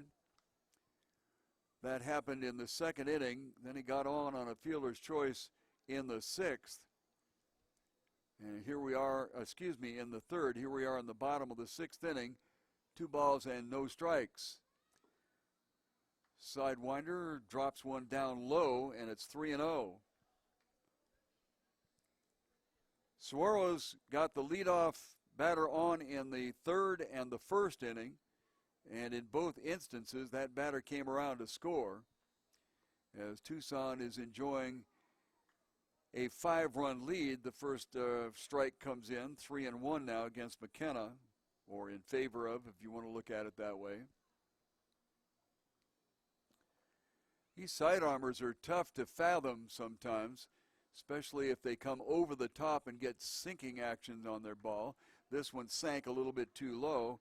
And the first batter of the inning for the Tucson Saguaros, Thomas McKenna, will go down to first base with a walk. Diaz up there. Actually, Daniel handles the bat relatively well. Hit the ball pretty sharply to the first baseman, Frazier, in the third inning, was out. Drew a walk in the second, came around to score the third run for the Saguaros of the game. Nicholson sneaking in, looking for that bunt. First pitch is a called strike. Well, I tell you what, I see a third baseman coming in quite that close. I'm going to kind of reach around and maybe wrap that ball over his head if I can get away with it. Around the bunt once again. Drops it down right in front of the plate. The pitcher, Hannon, over there to get it, and just barely gets Diaz by a step, as Daniel got down that line very, very quickly. Does, however, push the runner over to second base in the form of Thomas McKenna. Burnell Daly stepping in. He's 1 for 2 today. Got a base hit in the second inning, struck out in the fourth.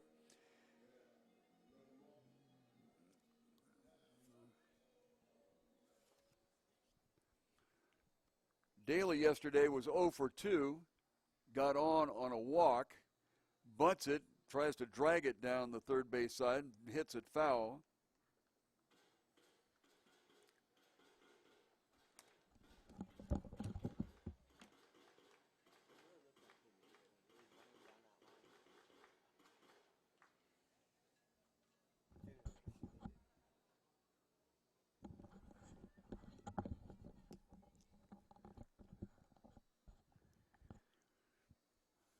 Oh, 1 pitch. No offer to bunt, and a called strike 2.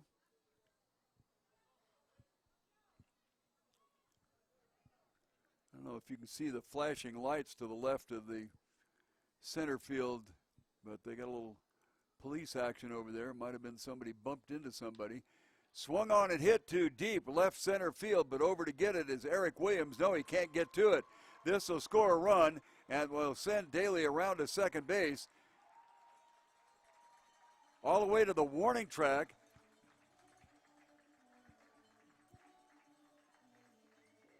So an RBI for Daly on a double.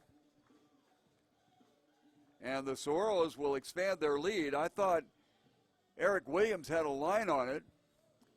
Seemed like he kind of eased up on the play. I think he thought he had it. But it sailed just a bit as it got there, and that's one of the things about playing in this ballpark. is that you do have very, very light air, 95 degrees right now, and it's been at least 10 days to 2 weeks that we've had triple-digit temperature around here. So twice in this ball game, once with the batter that's up there right now, Michael Morris, a ball lifted and carried. Morris fouls the first pitch off to the left side. Michael got a triple and came around to score in the fourth inning. Got a base hit in the first and scored, and a base hit in the second and got as far as second base. 0-1 pitch, 1 out, runner on second. This one laced foul down the left side, and Michael finds himself in the hole 0-2.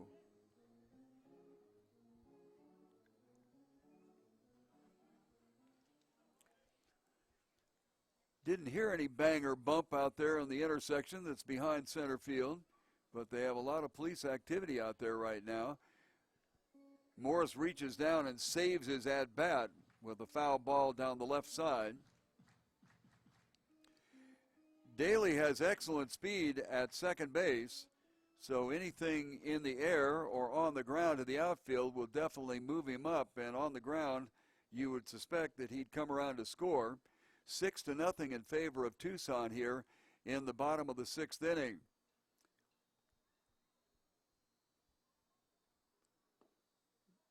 Misses outside.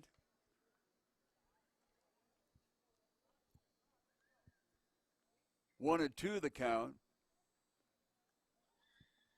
Infield is back, and in particular, John Nicholson at third base. Daly bouncing around at second, and timeout called at the plate. Not sure whether the catcher called it or Morris called it because he was kind of hanging in there. If you begin to feel yourself tighten up because the pitcher isn't coming your way, need to call time. Once again, the ball on the outside part of the plate and lined into the left field stands. Sixth pitch of the at-bat. The count is still 1-2.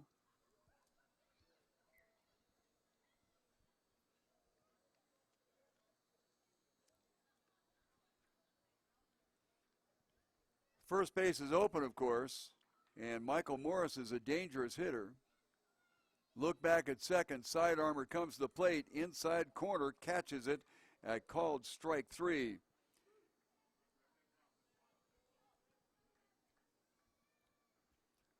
Second out of the inning. Runner still in scoring position, and Devon Poole will come up. Devon has got an RBI sacrifice fly back in the second inning. In the first inning, he got on base with an error and got an RBI single in the fourth inning. So Devon has a couple of RBI on the night. And he steps in there with a runner on second base in the form of Brunell Daly. Daly's taking off and going to third. The play down there is not in time. Very difficult for a catcher trying to catch a runner going to third. And nobody was holding Daly at second base, and he got a gigantic leap and jump. The ball, however, was a fastball, and therefore that gave Puma an opportunity to get the throw down to third. The throw was accurate, but of course you have to kind of lean out and around the right-handed hitter. Pitch is swung on and hit back up the middle. Cheatham dives for it, knocks it down, up and throws to first, not in time. Outstanding play by Edmond to keep the ball from going to the outfield, but a run scores anyway.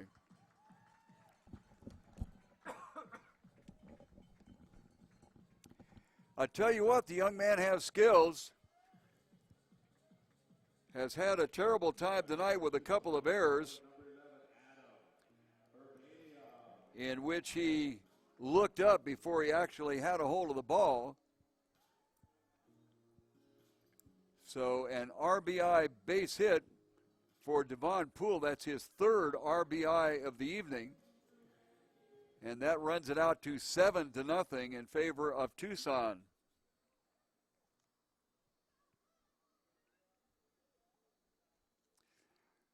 Frankly, that run was scored or set up by Daly going to third base. because of the outstanding play by Cheatham to knock the ball down. Actually, he didn't knock it down. He got it and got the throw to first base, but it was too late. But had Daly been at second base, the farthest he could have gotten would have been at third, and that would have saved the second run of this inning.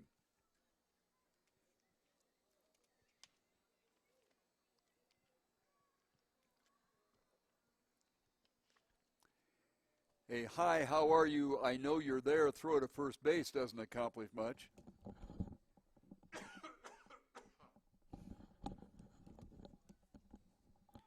Runners going, slow pitch, no chance to get him at second base. Pitch to Urbania was a ball outside, and Devon Poole, another one of the fleet-footed Tucson Saguaros, makes it to second base with no problem.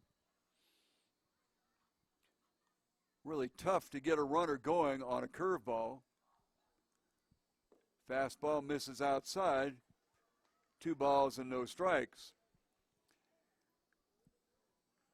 The left fielder for the Saguaros walked in the first inning, flew out to McGee in left field in the second, and hit into one of the more unusual plays that you'll ever see as he swings and fouls one down the left field foul line.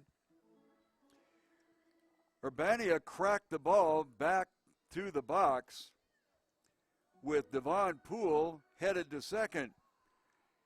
The ball bounced off the pitcher's foot and was caught in the air by the shortstop, Edmund Cheatham. Cheatham, I'm sure, did not realize that he had produced an out there. He threw to first base to retire Urbania, but he was actually doubling off Poole, and the pitch is swung on and fouled at the plate, and the count will go to 2-2.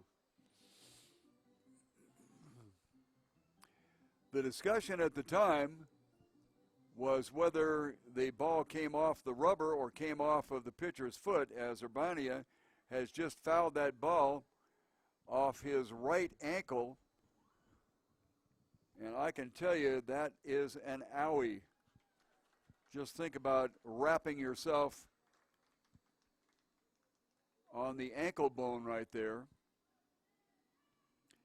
He's got protection on the right foot, but apparently it got down on it hard enough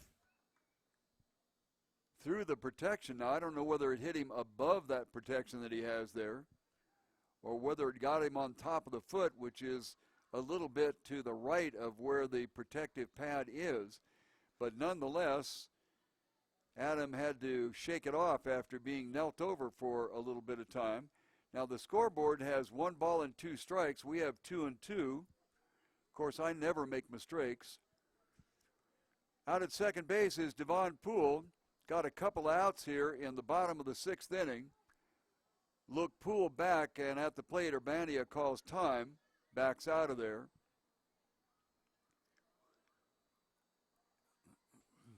If, in fact, it is 1-2, Poole, I will bet, will go. No, he doesn't. The ball is fouled sharply down the right side. And according to the scoreboard, it will stay 1-2.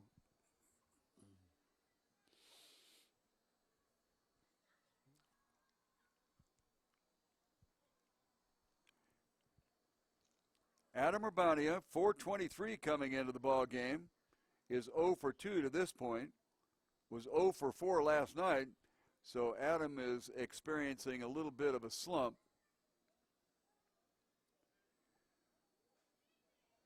Really hit the daylights out of the ball in the 4th to hit into that unusual double play. Double check at second base, comes to the plate, belted hard to right field, and that is out of here.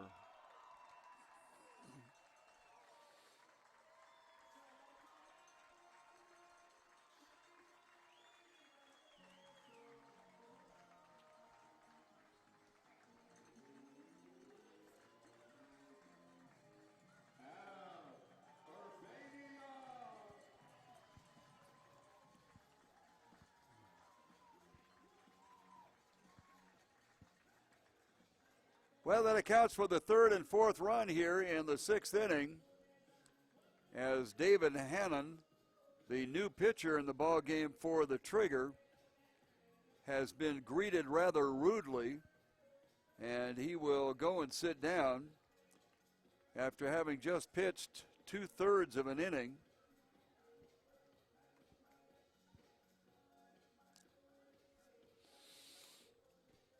And we'll try to catch a number as soon as we can for the pitcher that will be new.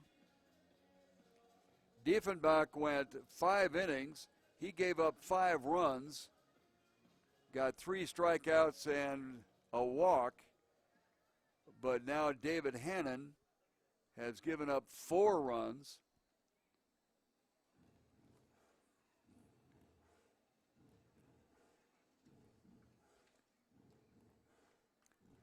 Struck 1 out and walked 1. Has given up 3 hits, a single, a double, and a home run. And David will go back to the dugout and mutter to himself.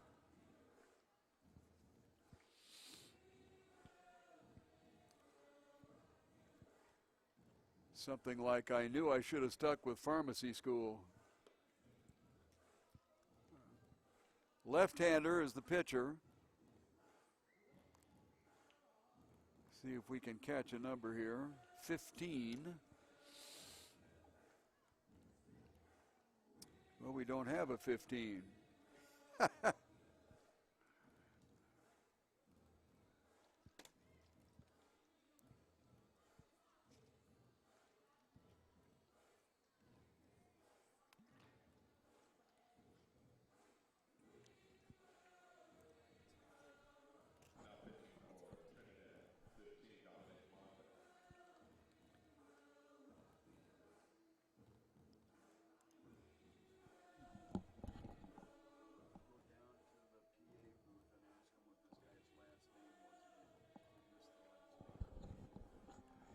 Well, the PA announcer announced it, and all I got was number 15, Dominic. First name Dominic. Appears to throw pretty hard. Let me see if I can find a Dominic on the roster over here. No, I do not. Gotta love independent baseball leagues. They work so hard, though. These kids, an opportunity, Division II and Division III players, sometimes NAIA players, that just got overlooked in their collegiate career. Maybe 3 or 4 players, sometimes as many as 5 or 6 on each roster of the 10 teams throughout the league, have at one time been on the players list for a major league team.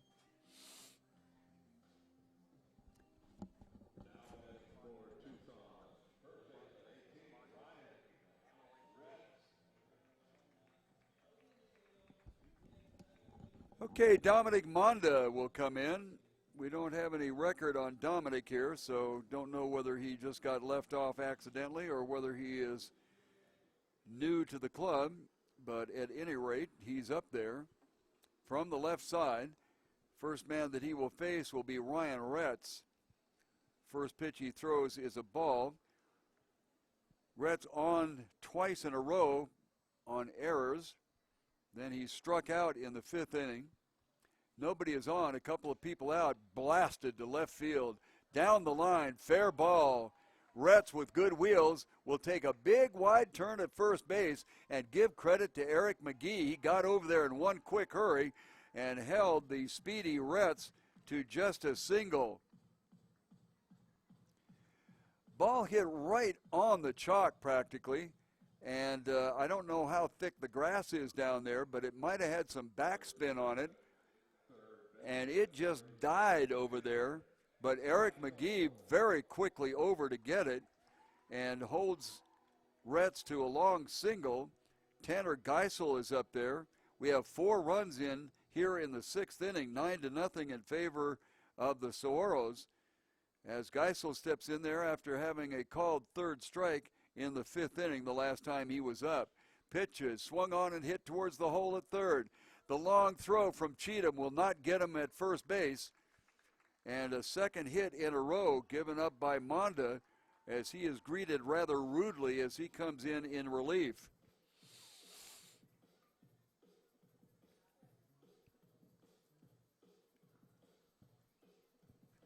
Nicholson tried to cut it off to his left and couldn't quite get there, and then Cheatham got a hold of the ball and threw it from deep in the hole. Had really no prayer as Danny Droll comes up to bat. Droll has a hit in 3 times at bat. It was an RBI single in the 3rd inning that accounted for the 4th run for the Saguaros at that time, leading 4-0. Danny is the 9th hitter here in the inning, as the Saguaros have nearly batted around. Dancing around out at second base is Retz, and to the plate, swung on and a strike.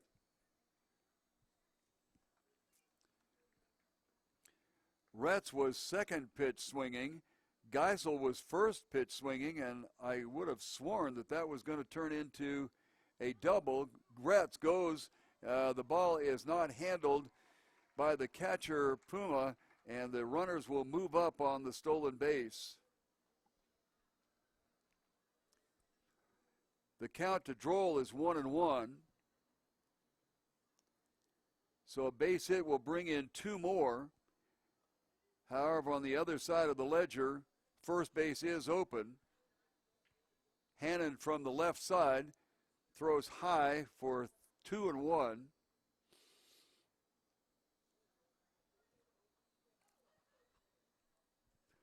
Couple of outs here in the 6th inning. Outside corner called strike, 2-2. 2 balls, 2 strikes, 2 outs in the bottom of the 6th inning. Danny Droll is up there. He shares catching duties with Jesse Baker. The kill gets away into the dirt, and another run will score.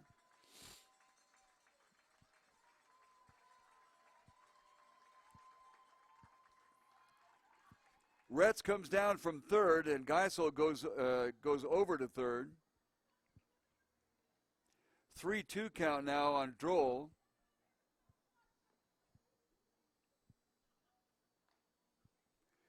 And the floodgates have opened here for Tucson in the bottom of the 6th inning. Fouled off to the right side, and will continue with a 3-2 count. Tucson got 2 in the first and then 1 in consecutive innings, 2 through 4. They got shut out in the 5th inning, but they've more than made up for that here in the 6th inning, as they have crossed the plate 5 times. Ball fouled into the stands in the right. And we'll go to the 8th pitch of this at-bat.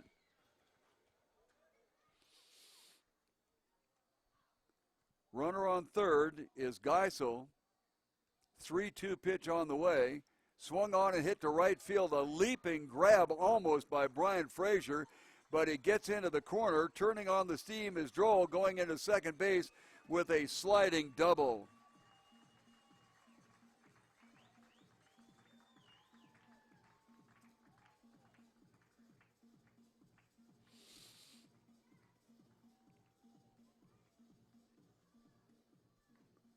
Geisel scores the 6th run of the inning.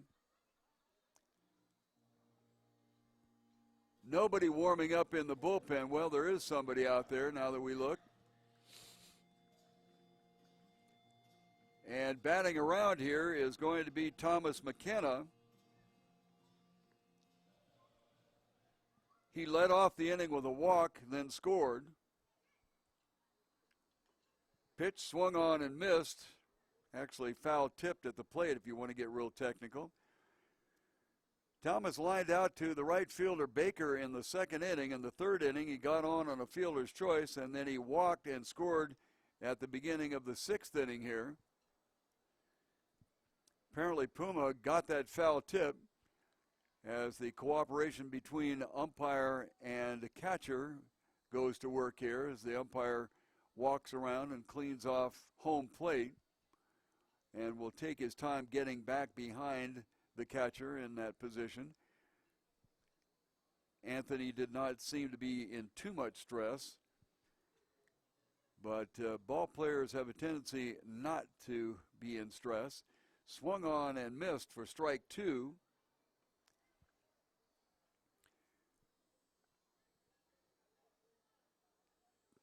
2 outs, a runner on second base, and 6 in for the Saguaros in the bottom of the 6th inning.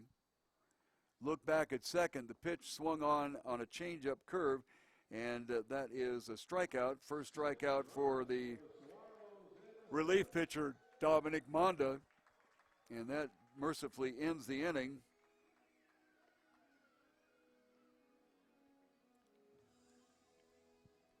Six runs. It's 11 now for the Tucson Saguaros. 6 hits in the inning to get 13 overall. The big blow was a 2-run home run by Adam Urbania. Then they switched pitchers to Hannon.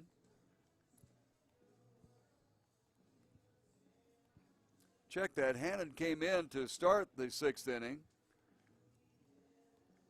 He got through 2 outs, giving up that home run. And then Dominic Monda came in. The only run credited to Monda would be the Geisel run, because Monda gave that one up. Well, in fact, Monda did give up 2 runs.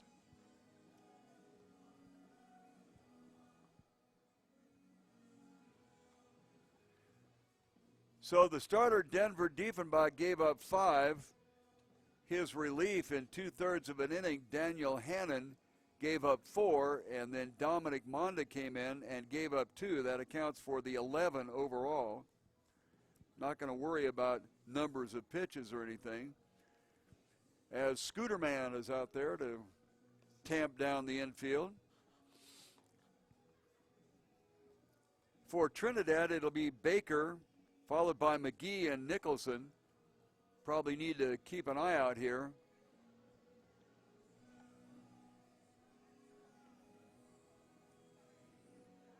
For pinch hitters with the game 11-0.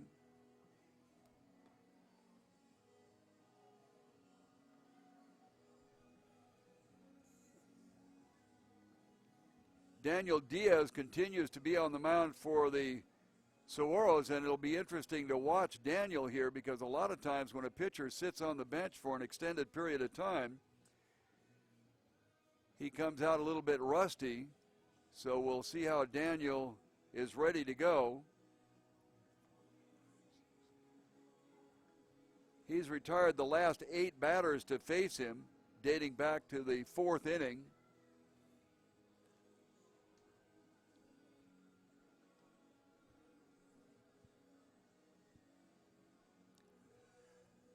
As I mentioned, Caleb Baker will lead it off for Trinidad. Eric McGee, and I will root for McGee to get a base hit. He has struck out 6 times in a row in this series since they came over here to Tucson, and he'll be followed by John Nicholson. Diaz misses outside for a ball.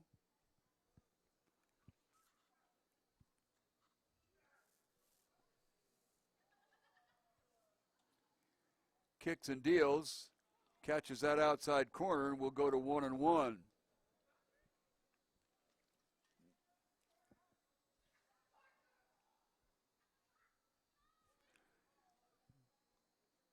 Changeup misses high. 2-1. Pleasant evening for the area, actually. It's 95 degrees, but a lot cooler than it has been the last week or so. Fouled off to the right side. 2-2.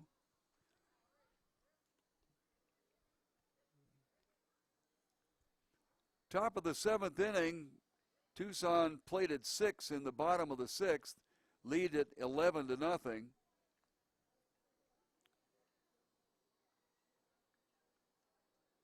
Swung on and hit to center field, so the leadoff batter is on for Trinidad. Second, actually the 3rd base hit for Baker. Okay, Mr. McGee, we're rooting for you here, bud. From the left side against the left-hander Daniel Diaz. As I mentioned, McGee 4 strikeouts, 0 for 4 yesterday, 0 for 2 today, 2 strikeouts.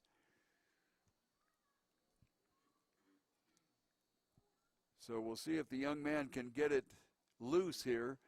Big swing misses. Strike one. McGee shows himself to be a relatively competent hitter, batting .389 on the year. And that is with the 0 for 4 yesterday.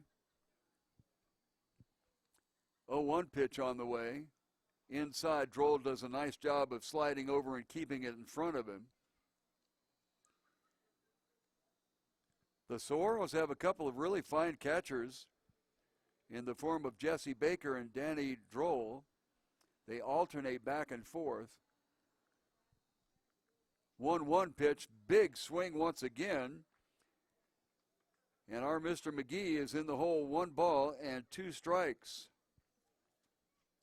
Come on, Eric, pop one out there. There's a big hole in right center field. Actually, there's a huge one in left center field as Daniel Urbania, the left fielder for the Saguaros, is over near the line. Throw to first almost gets away. The lanky Ryan Retz leans over the runner there, Baker, and grabs it before it got a chance to go to the tarp down the right field line.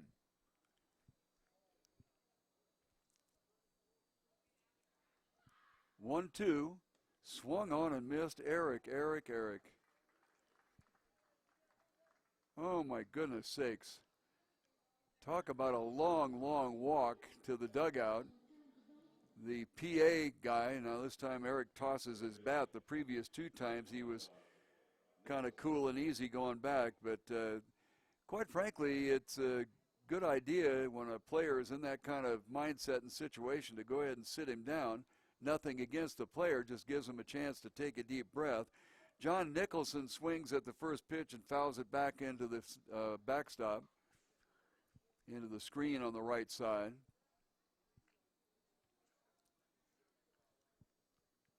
Have to go down to give Eric a pep talk there. John Nicholson 0-1. 1 out here. This one swung on to Geisel. Geisel has trouble with it. He's going to go to first rather than go to second and gets the out over there.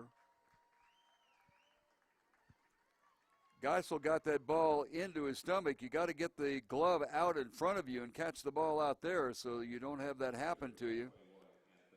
But without regard to that, he does record the out at first base, and moving over to second is Caleb Baker.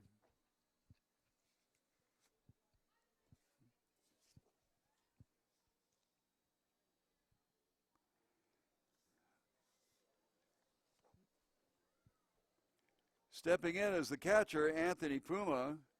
Puma 0 for 2. Pounds it back to the pitcher, Diaz, off the mound quickly and a throw to first. And the 1-3 out for the second time in 3 at-bats for Puma will end the inning. 1 base hit. That was the 4th hit overall for Trinidad, as they've been stingy with their hits. They got a first hit. They only got 5 hits last night and 4 tonight, 9 in a couple of games. As Trinidad will go to another pitcher, as after 6.5 innings of play, it's 11-0 in favor of Tucson.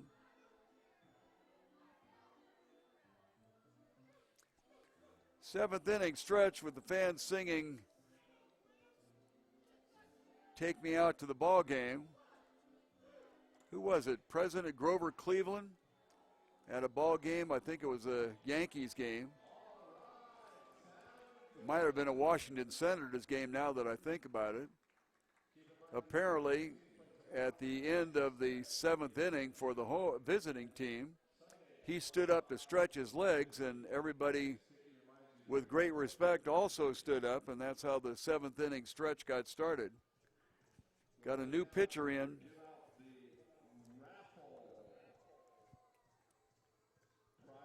So this will be the 4th pitcher utilized by the Trigger.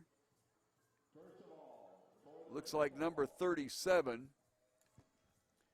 So we'll check and see that Jake Swartout, I think is how you pronounce it. He was with the Trigger last year. So another pitcher up there in the 11-0 ball game as he will be facing the pitcher spot for the Saguaros, and Danny Diaz is out there to take his turn at bat.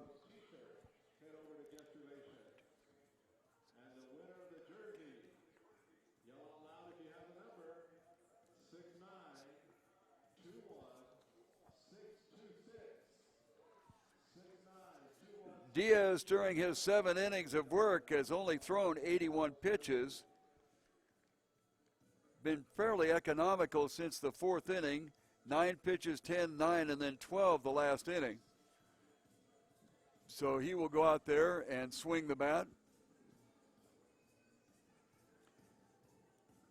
As number 37, Jake Swartout, I believe is how you pronounce it, will come in and try his hand.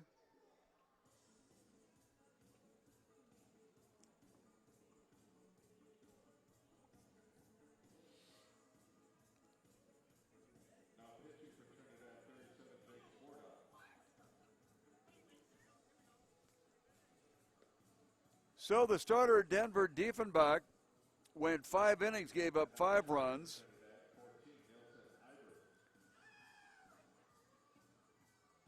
Then David Hannon came in, only pitched 2/3 of an inning and gave up 4. And then Dominic Monda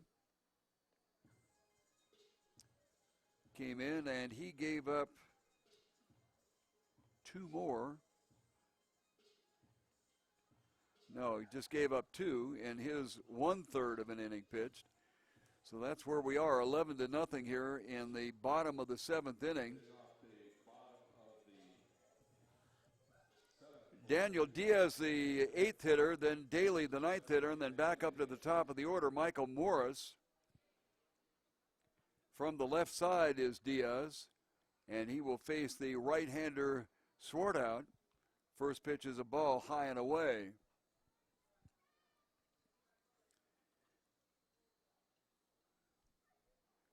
1-0 pitch on the way, misses outside, and it's 2-0. Really delightful that you have joined us this evening. Nice to have you there. One thing that's nice about doing this on the internet, you have an opportunity to see the number of people that are actually involved. Outside corner called strike as Diaz steps back and kind of gives the umpire a look like, hey, how come you don't give me that one? Looked like it was slightly off the plate, but the count is still 2-1 anyway. This one he swings at rather weakly on that outside corner. Well, I've done it again. Missed a pitch in there. That was a strikeout then. Sometimes you get sloppy when you're ahead 11-0, and I've certainly done that. Burnell Daly, 2 hits and 3 times at bat. Got an RBI double in the 6th inning. Struck out in the 4th and got a base hit in the 2nd inning. Burnell is up there, looks one inside, leans away from it so it doesn't catch him on the snozzola. Got that double and then stole 3rd, and that kind of opened the floodgates. This one lifted lazily into right field, and it's going to drop in for a base hit. Doesn't matter how hard you hit them as long as you hit them where they ain't. And now Mr. Burnell Daly has 3 hits in 4 times at bat and a runner on first base. And Michael Morris will come up there.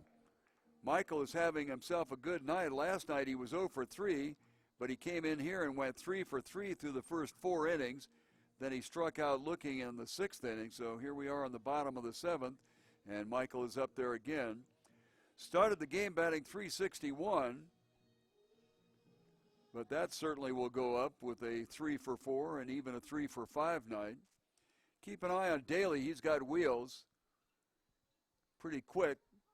First pitch catches that outside corner as Swartout is doing a pretty good job of working the outside part of the plate. Burnell is 13 of 18. This one was even a little bit farther outside and a called strike. So 0-2 is Michael Morris. He was a little upset at the called 3rd strike back in the 6th inning. Keep an eye on Daly at first as Swartout steps off the mound, takes a deep breath, and comes back up, set to go. 0-2. One out here in the bottom of the 7th inning. Swung on and fouled weakly off to the left side. Ball came off the end of the bat. I would suspect with an 11-0 lead, you really don't want to run the risk of an injury by having Burnell Daly go. He's actually not being held on by the first baseman, Brian Frazier. Next pitch, high and away, gets away from the catcher. And Daly will saunter on down to second base.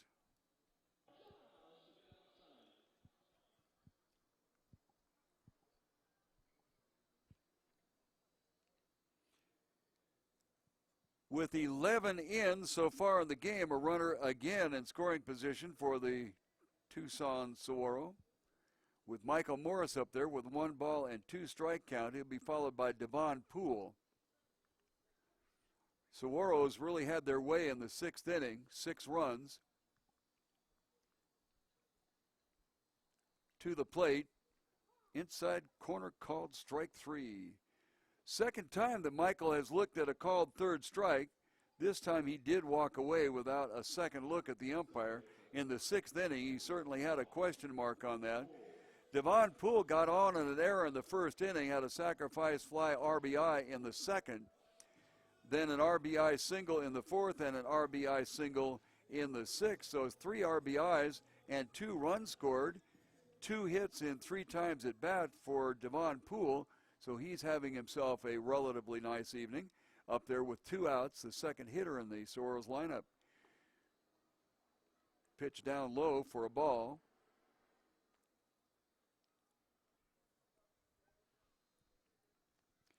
Again, Burnell Daly stole third back in the 6th inning, but with an 11-0 lead, inside pitch just gets out of the way, does Devon Poole.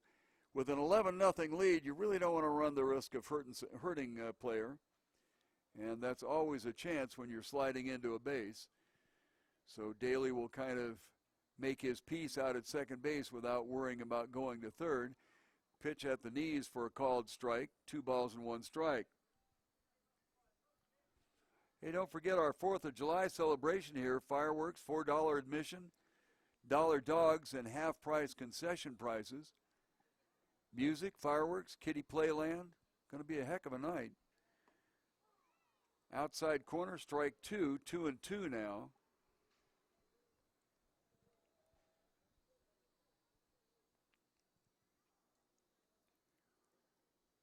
The Saguaros have scored in every inning except the 5th. Made up for it in the 6th, however. At the set is Swartout. To the plate, swung on and missed for strike 3. So Swartout faces 4 batters and strikes out 3 of them. And we will go to the top of the 8th inning.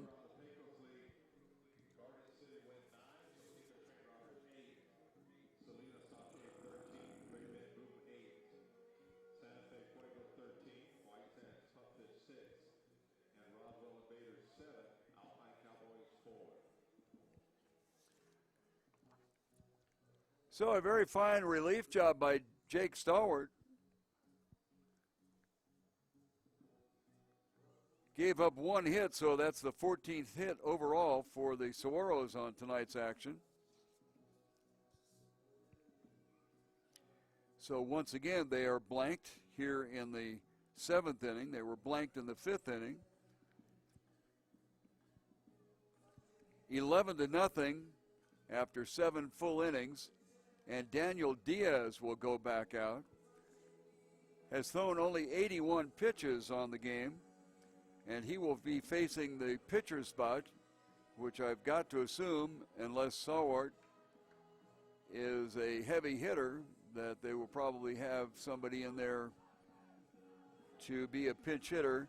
Then we go to the top of the order to Edmund Cheatham and Trevor Seeley. Looking around the league, Salina beat Great Bend 13-8 over in the North Division, and also in the North, Garden City 9-8 over Topeka. Here in the South, it was Roswell 7-4 over Alpine, and Santa Fe got in the win column, the 7th time this season. They've struggled. 13-6 over White Sands. So that will get the Fuego to their 7th win out of 29 losses. Boy, that's tough when you're on a losing side like that. They got a couple of ball players that are having good seasons, and there really isn't one particular part of their team that stands out.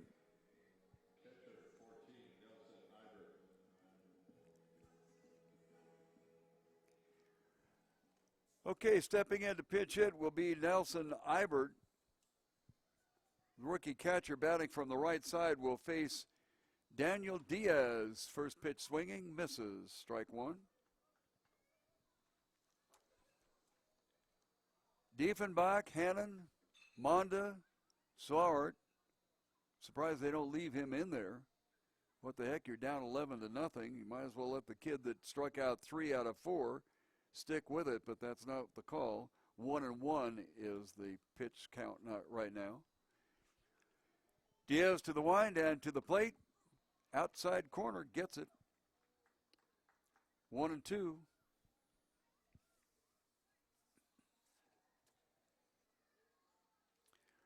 Ibert batting a paltry 125, giving him an opportunity to get up there. Swung on and tipped at the plate, so saves his at bat, 1 ball and 2 strikes.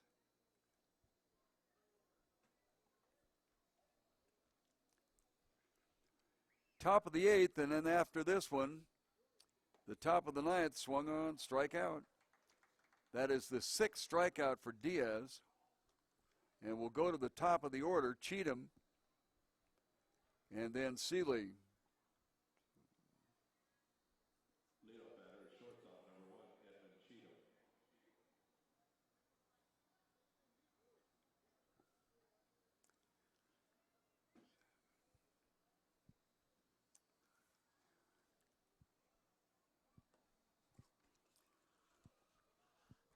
First pitch, a called strike. Cheatham flew out to Daly to lead off the game, then struck out but got on first base when the catcher dropped the ball. That was in the 3rd inning, and then in the 5th he grounded out to Geisel. Next pitch misses, and the count is 1-1. Geisel in on the grass, which is highly unusual. This one is laced foul into the dugout. I hope nobody got hurt on the Trinidad side. Boy, I tell you what, there are 2 guys standing right at the top of the fence, and that ball whistled past them, and neither one of them moved. I don't see anybody looking into the dugout to see if there is somebody dead or injured in there, but I tell you, that ball got in there in one quick hurry. Next one is fouled off into the stands on the right side, and that one got in there in one quick hurry. If we had a much larger turnout where somebody was in every seat, that could have been problematic. 1 ball and 2 strikes, 1 out here in the top of the 8th inning. Diaz dealing. Swung on and missed for the next strikeout. I have to admit that we did a recount on the strikeouts, and that was the 10th one of the ball game for Diaz. Let me double check it here.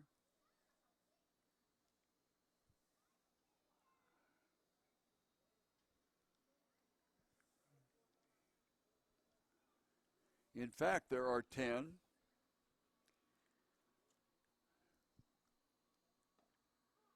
On the inside corner to Trevor Seeley. Seeley, the second baseman, came into the ball game batting .429. He went 2 for 3 last night. He's 1 for 3 tonight and is behind on the count 0-1 here as the left-hander Diaz comes to the plate. Misses inside as Seeley protects his kneecaps by jumping out of the way. And a 1-1 count will prevail.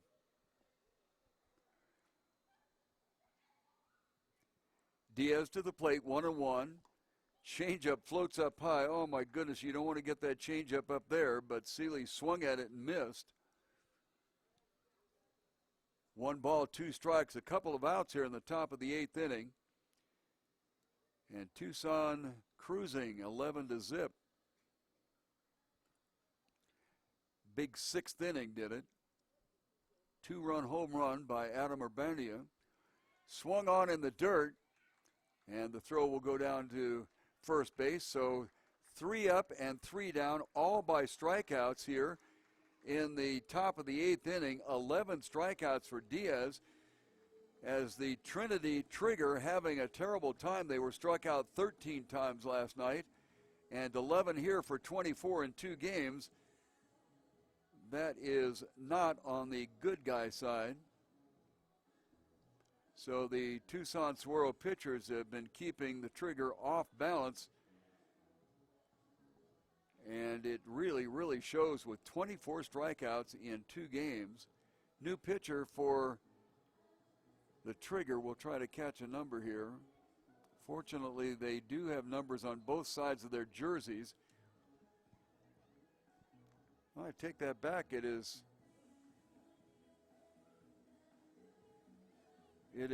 Suarez up there again, and I think what the deal was there, they must have double switched, and we missed that one, so that's why the pitcher's spot came up with a pinch hitter.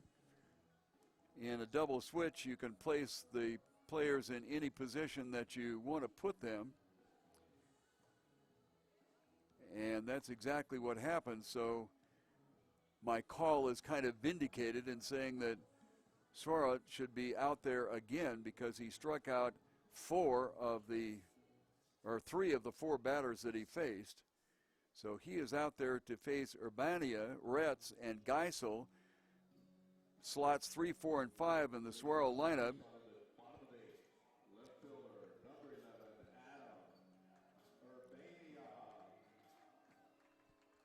Urbania got a home run in the 6th inning, a 2-run blast, and that really put the nail in the coffin.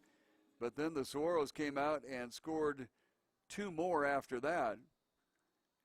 First pitch catches the outside corner for Urbania for a called strike. So far, Daniel Diaz throwing a shutout. Hit softly into right center field, and that will drop. So the hit parade continues. That is the 15th hit turned in by the Saguaros here, and that'll bring up Ryan Retz. Retz has 1 of those hits. He has been on base 3 of the 4 times that he's been out there. 2 of those times by errors, struck out in the 5th inning. Retz went 3 for 4 yesterday. Because of the errors, he is 1 for 4 tonight. Certainly could elevate that with a base hit here.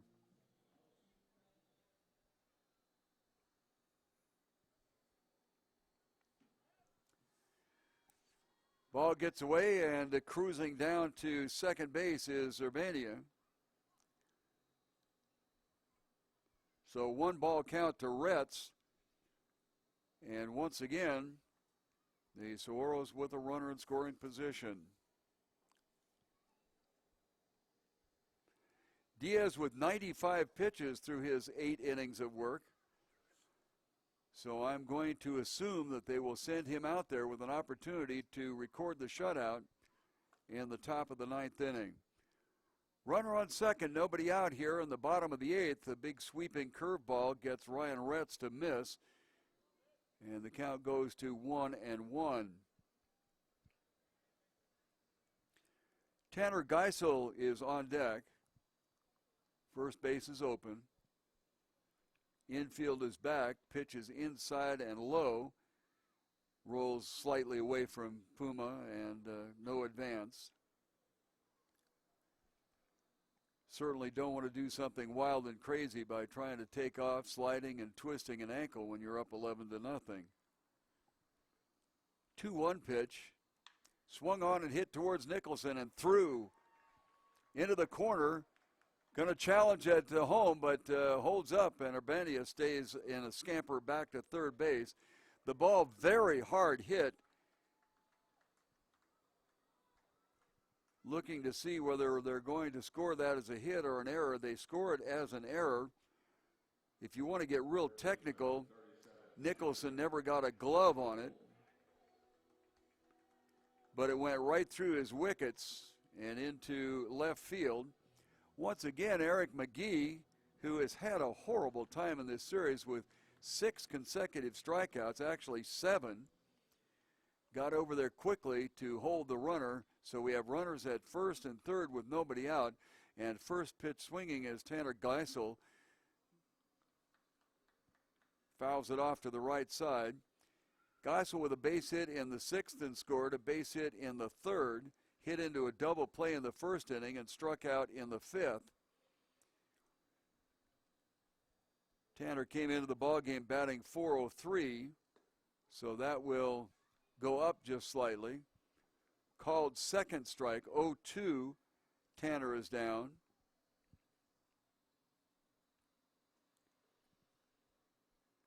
Runners on first and third.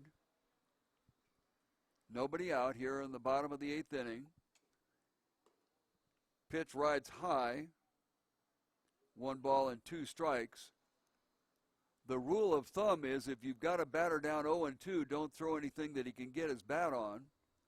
Lots of times pitchers will throw a split finger fastball into the dirt, but you don't want to do that with somebody at third base.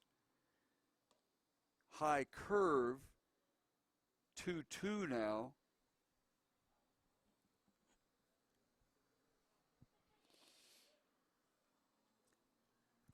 .930 here in Tucson, Arizona.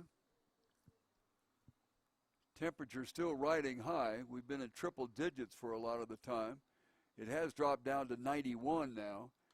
Swung on a curveball and fouled back into the screen. Count will stay at 2-2. Near record temperatures, if not record temperatures, a week ago.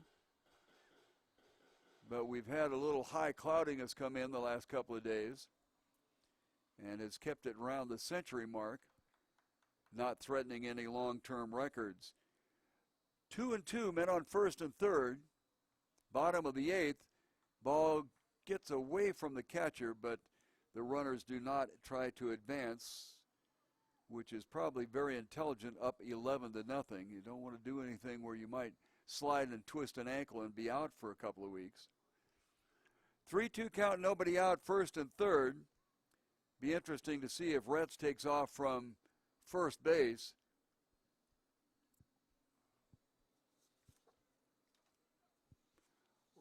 Ryan does have a tendency to steal. We'll see how he plays it. Way outside, walk, they're loaded. Retz over to second base. Geisel to first. Urbanio stays at third. And Danny Droll will step up there. Danny, a run-scoring double in the 6th inning. Grounded out in the 5th. Got a base hit in the 3rd. And grounded out in the 1st inning. 2 for 4. Came into the ball game batting .403. So his numbers will go up slightly. Down Main Street for a called strike at the letters.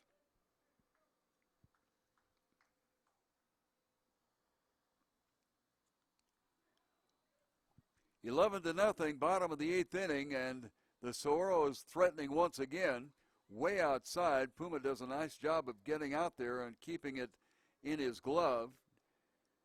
Could not have gone that far out by moving his legs, so he just speared the glove out there and caught it. 1-1 the count to Danny Droll, the catcher for the Saguaros.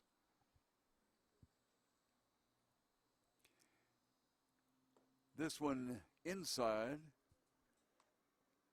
2-1. We'll be here again tomorrow night at 7 o'clock with these two teams. Last night, as you may know, Tucson won at 3-2. This one a much different game, 11-0. This one popped up, coming back. The catcher is on it and catches it right at the plate. Might have almost gotten interfered with by Danny Droll, but that did not happen. Danny stayed in the batter's box. First out of the inning, bases continue to stay loaded. Thomas McKenna up there. Struck out when the team batted around in the 6th inning. at the beginning of the sixth inning, got a walk and scored on in a fielder's choice in the third and lined out to the right fielder Caleb Baker in the second inning. 1 out, bases jammed. Split finger gets in there for a strike.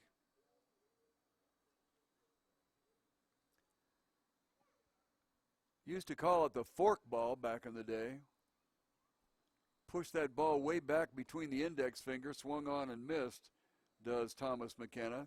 You push that ball all the way back between the index finger and the middle finger on your pitching hand.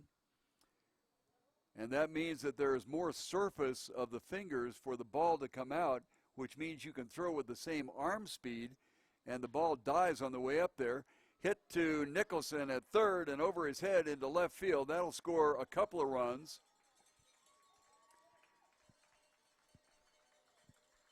Check and see whether they're consider that a base hit. They do not. They consider that an error. It came off the top of the glove of Nicholson at third base. So the left side of the Trigger infield is having its woes tonight. A couple of errors recorded by the shortstop Cheatham and 2 more by the third baseman John Nicholson. And the hit parade continues here. Well, that wasn't a hit, but the scoring parade, I should say, continues here as it goes up to 13. Batter is Daniel Diaz. The only reason that he's up there with the first pitch ball is because he's working on a complete game shutout here. He's given up only 4 hits over 8 innings, rifled foul down the left field side. If the third base coach had been a step or two closer to the line, he might have been pulling that one out of his ear. It was really ripped.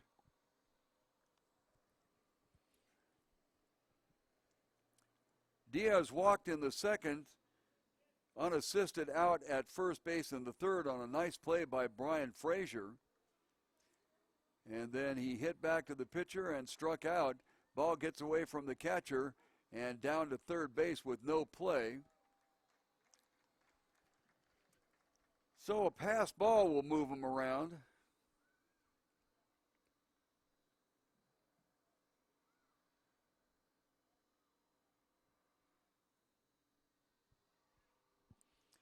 Both runners move up.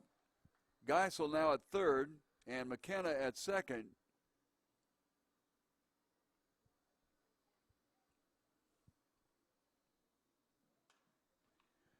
Lifted foul to the left side. 1 ball and 2 strikes now on the pitcher for the Saguaros, Daniel Diaz. Diaz has gone all the way. He struck out 11 and is working on a complete game shutout. That is really the only thing that is in doubt here as we move along.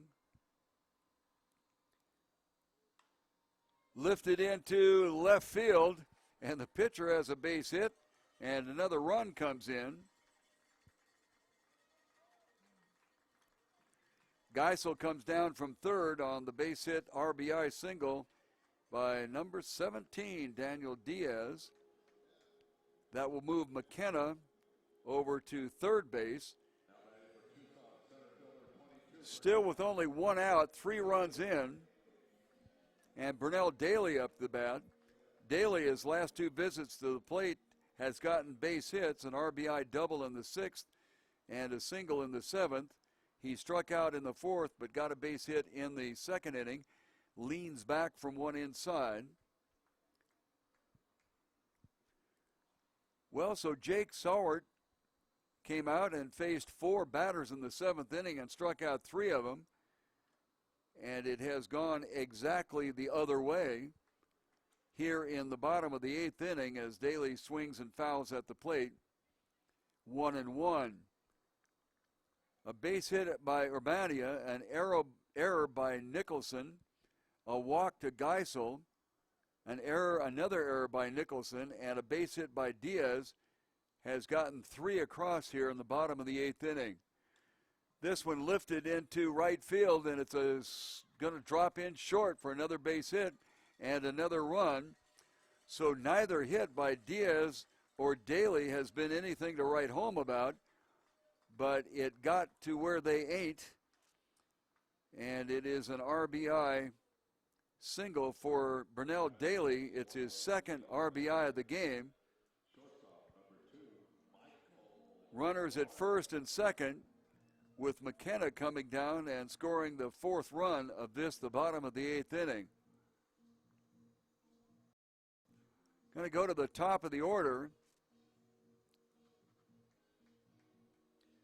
Michael Morris, 0 for 3 yesterday, came out and went 3 for 3, but the last two at-bats, he has looked at called third strikes. Outside corner, a called first strike.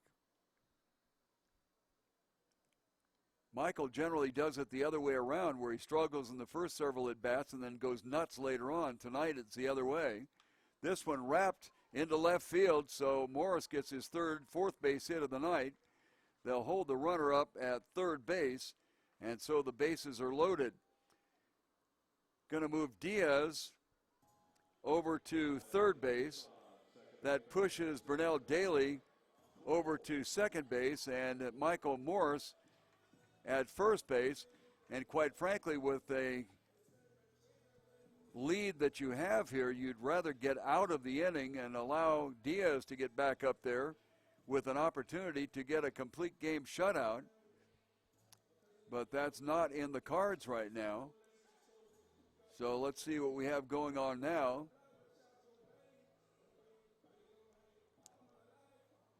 First base coach is unloading every piece of protective equipment, as he's had so many runners at first base. As they come by, they drop off whatever protective equipment. He must have taken off 7 pieces of protective equipment and given it to the bat boy. I think maybe the first base coach was having a hard time standing up. Wrapped a single into left field. That will score another run and record a base hit, another one for Devon Poole.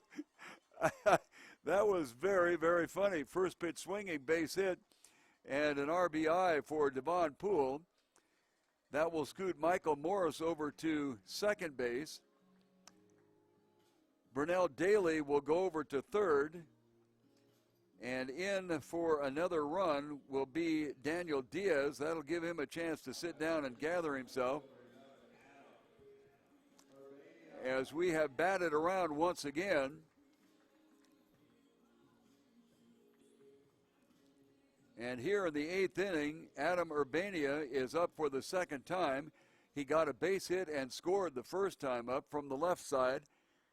And boy, what a turnaround for Jake Saward.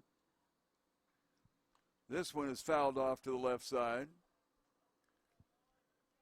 Jake faced 4 batters in the bottom of the 7th inning and struck out 3 of them. He comes right back in the 8th inning. Base hit, error, walk, error, base hit, hit, and another hit. So this changeup floats way high. I think you would put this under the category of inconsistent. The strikeouts that he got were against Diaz, and then to the top of the order, both Morris and Poole struck out. So it wasn't like he was facing nothing but the bottom of the order. Pitch swung on and missed. 1-2 is the count.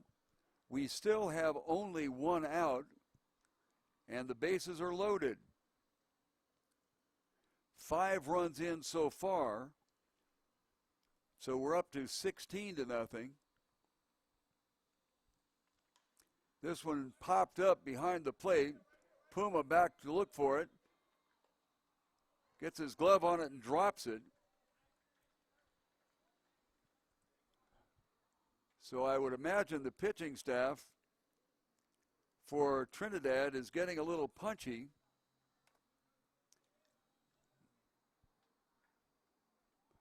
That is the 6th error in the ball game, as Soward walks slowly back to the mound with his head bowed. At the set, bases loaded, 1 out, bottom of the 8th inning. Swung on and popped up again. This time it'll reach the seats. It bounced, it bounced off of two seats, and an elderly gentleman who was making no move to try to get it, the ball literally landed in his lap for a souvenir. Reminds me taking my daughter to a baseball game far down the left field side in the plaza level seats, actually the next level up from the plaza many years ago. Swung on and hit into the left side. Anyway, I'd been going to baseball games since I was old enough to stand up and had never gotten a foul ball. So we're sitting out there, sparsely populated, and not once but twice a foul ball just literally rolled to her feet. She leaned over and picked it up. She figured that was par for the course. Pitch, strike three. So they will call Urbania out on strikes. This is only the second out of the inning. And coming up here in the bottom of the eighth inning, it's Ryan Retz, the first baseman. He got on a Nicholson error at the start of this inning. Before that, in the sixth inning, a base hit, struck out in the fifth, got on an error by the shortstop in both the third and the first innings.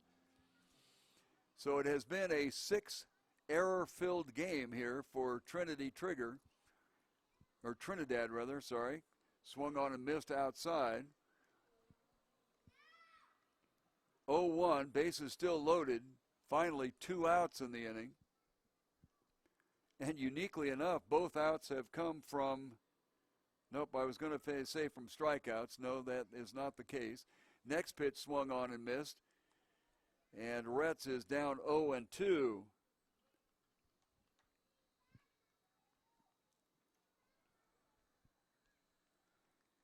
Getting up close to the 10 o'clock hour here. At the set. Comes to the plate 0-2. Waste pitch outside. 1-2. Having trouble reading my scorebook here. Burnell Daly is at third. At second base is Michael Morris. And Devon Poole is at first base. All three on by way of a base hit. Next pitch is way outside. I think the umpire wants to go home. A called third strike on a pitch that was somewhere just this side of Nogales. But that does end the inning. 5 runs there in the bottom of the 8th inning, so we go out to 16-0. 5 hits in the inning for a total of 19.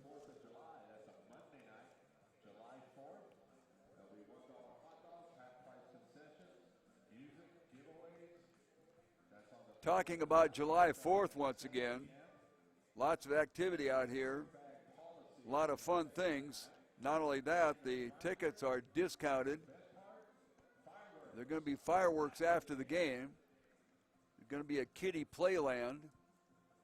$4 admission. Half-price concessions. Dollar dogs. How much better can it get? And then a seat to watch the fireworks.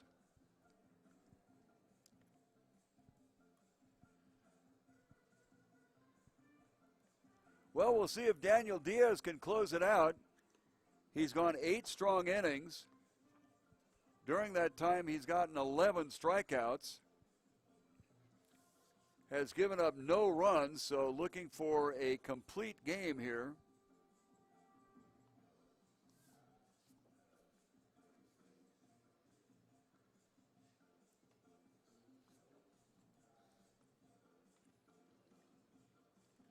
He will be facing the 3rd, 4th, and 5th hitter in the lineup, so a semi-daunting task.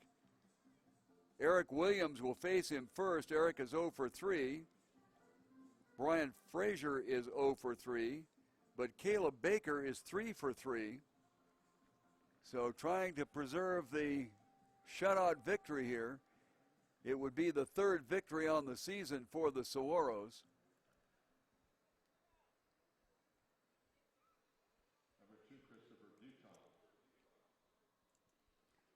Got a pinch hitter in there, as I suspect the bench will be somewhat emptied here.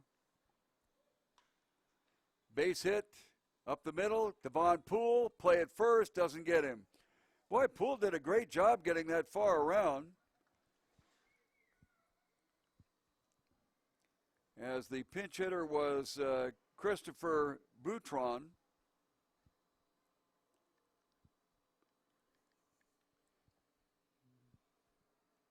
That is only the 5th base hit given up by Diaz here.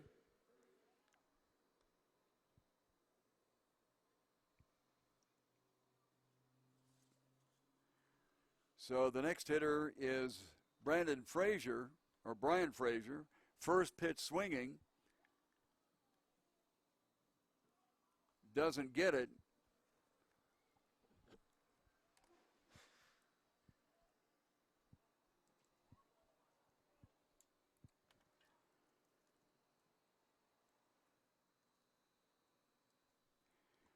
Outside for a ball, 1-1.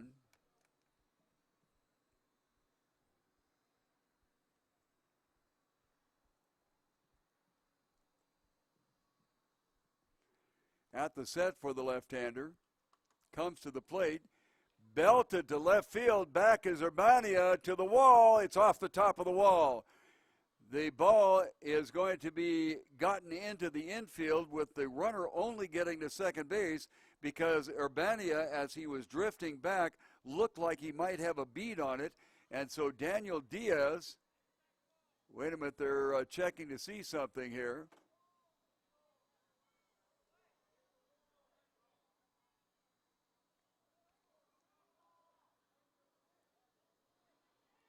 Well, let's see. Now there's some discussion going on. Not exactly what sure the problem is here. They're pointing out towards left field. The bullpen was up next to the fence out there.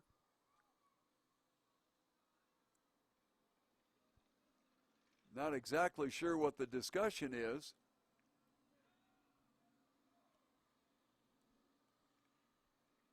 Well, a second base hit given up by Diaz, and for 2 innings in a row,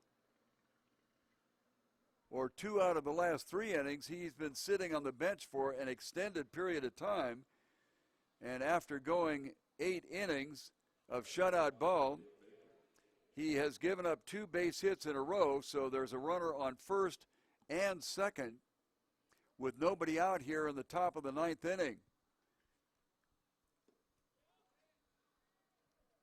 Strike called. Caleb Baker, 3 for 3, has not scored and has not obviously gotten any RBI because there are no scores for Trinidad.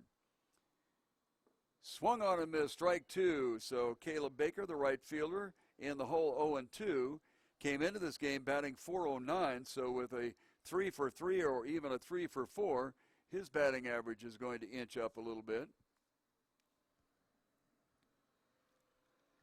Daniel Diaz working on a complete game shutout. Checks second base. Comes to the plate, misses outside.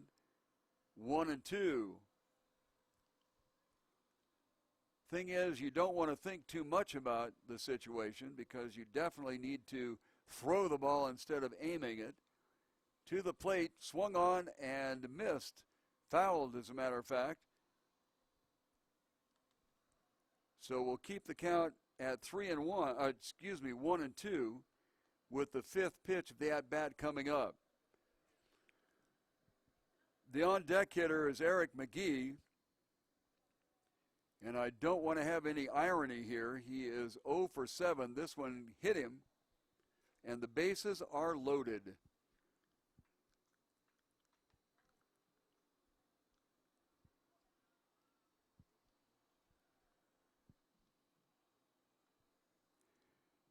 So Baker is on first base. You got Frazier on second base, and at third base is Boutron. Bases loaded and nobody out, and the pitching coach will wander out for the Saguaros as they do have a couple of pitchers up in the bullpen.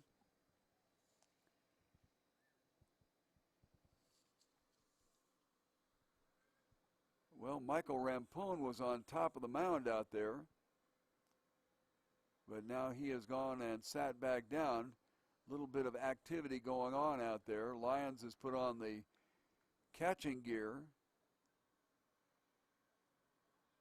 Hurtado, who is generally the closer for the Saguaros. And as I mentioned earlier, he got a call from the Japanese leagues and left last night after gaining his 7th save of the season. Eric McGee has struck out 7 times in a row in this series. First pitch to him is outside. So Daniel Diaz is not only looking at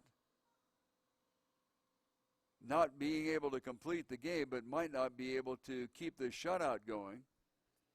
A base hit by McGee would score 2 for sure. Next pitch is outside, so Daniel Diaz on the verge of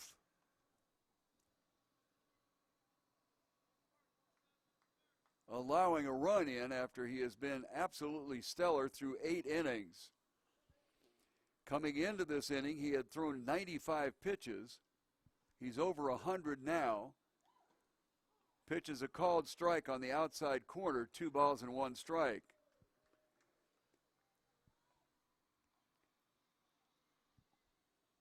Crowd down a bit from last night.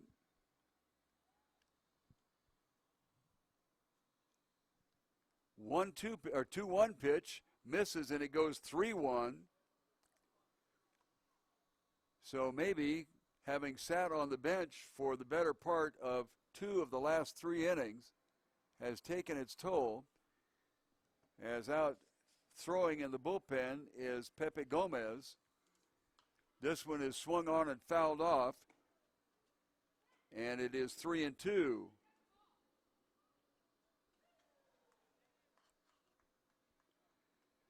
Three and two, nobody out, and the bases loaded. Daniel Diaz through 8 has had a shutout, 11 strikeouts. He could sure use a strikeout here. And McGee is the one that appears to be the one most capable of handing it to him, as McGee struck out 4 times yesterday and 3 times today. But with a .389 batting average, you know that strikeout is not the only thing he does.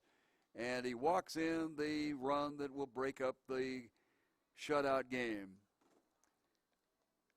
So down from third base is Bruton, who was a pinch hitter. Over to third base now goes Frazier. To second base is Baker. And McGee will be on first base. Still bases loaded and nobody out. First pitch is a strike to John Nicholson. Nicholson would love to do some damage here, as the third baseman has committed 3 errors tonight. So the shutout is gone. Now they're trying to complete the game. Changeup down low, swung on and missed, and Nicholson is in the hole 0-2. Had Caleb Baker in the hole 0-2. On a 1-2 pitch, he hit him and put him on. Left-hander comes to the plate, and it is fouled off.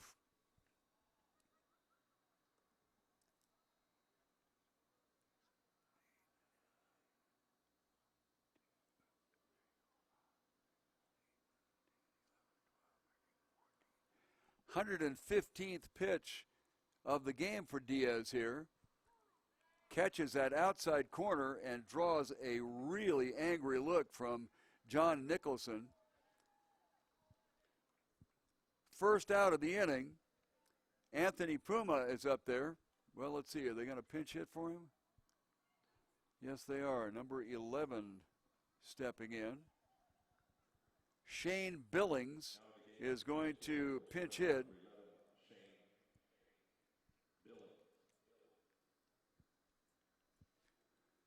So Shane Billings is in to pinch hit. Bases loaded and 1 out. Nice time for a double play. Pitch is high and away for a ball. Well, it's a shame to see with a 16-0 lead that you give up the shutout. I would suspect if Hurtado was still here. They'd probably have gone to him in the ninth inning. Pitch is outside. 1-1. Hurtado got his 7th save of the season last night. And the young man from Latin America, I don't remember exactly offhand what country, signed a professional contract when he was 16 years old, was in the California Angels organization, and got a call from his agent and said, I got a spot for you in Japan. This one swung on and fouled off. It was kind of a protect my body swing.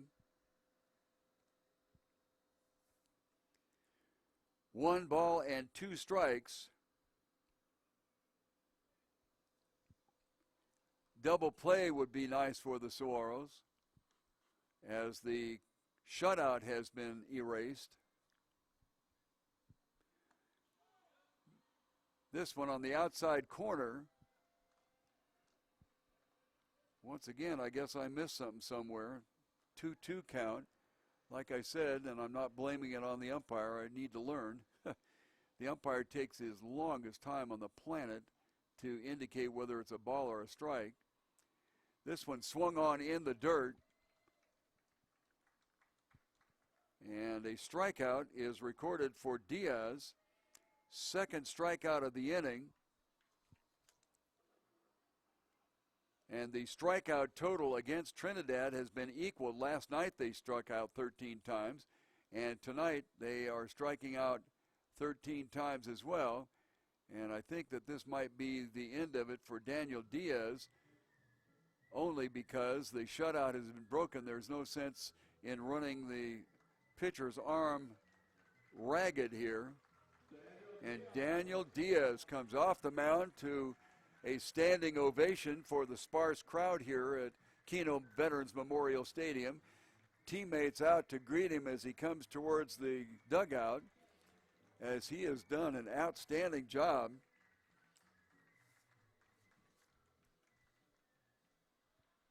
Daniel went 8 2/3 innings, 13 strikeouts, gave up 1 run.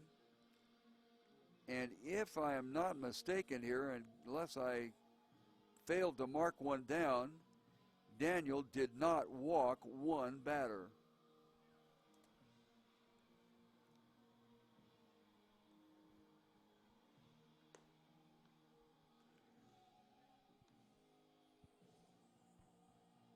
So they'll bring in Pepe Gomez to finish things off here.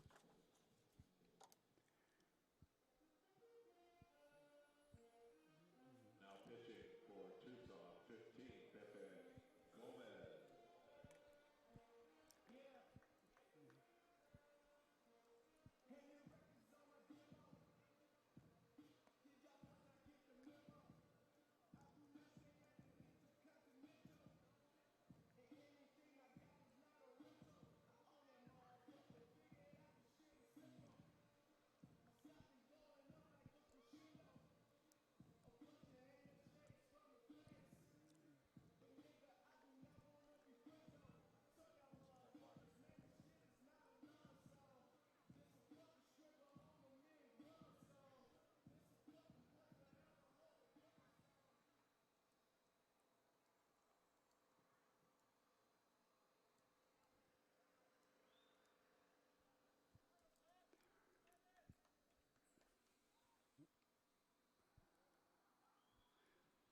Pinch hitter will step in. No, this is Nielsen Ibert, who was Ibert was the catcher. They put him in there and then double switched.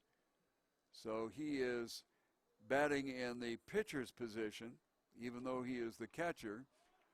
First pitch is a ball outside. Bases are loaded. There are 2 outs. The Saguaros have a 16-1 lead, and the only thing that was in the balance coming into the top of the 9th inning was whether Daniel Diaz could make it a complete game shutout.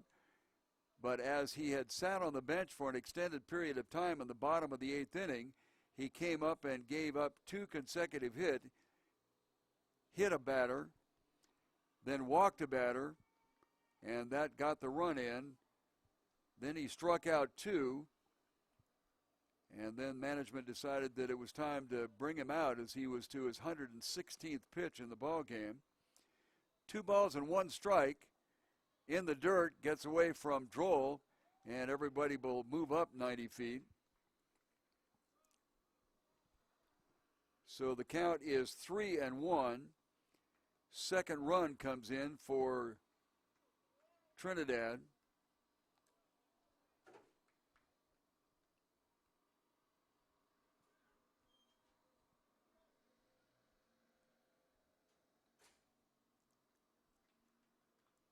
First base is open now, of course. 3-1.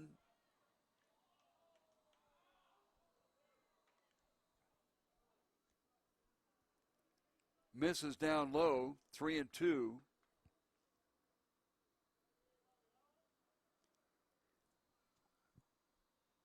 Well, could not have missed on a 3-1, so it must have been a called strike. 3-2. Pitch way outside, and the bases will load up again. We'll go to the top of the order to Edmund Cheatham. This will be the 5th time that Cheatham has come up to bat.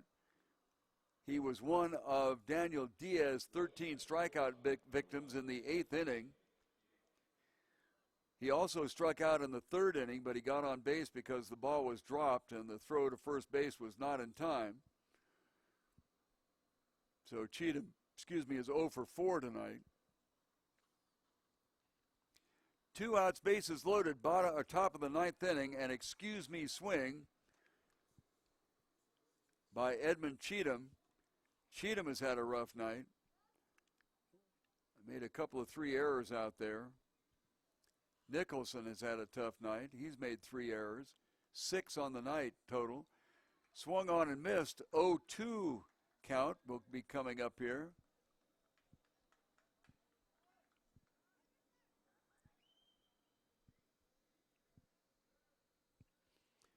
At the set is Pepe Gomez. Swung on and fouled down the right side. So the count remains at 0-2. When things got out of hand in the 6th inning, a lot of people took off, and even more left when the big inning came up in the 8th. Swung on a miss, strike 3, and that's the end of the ball game.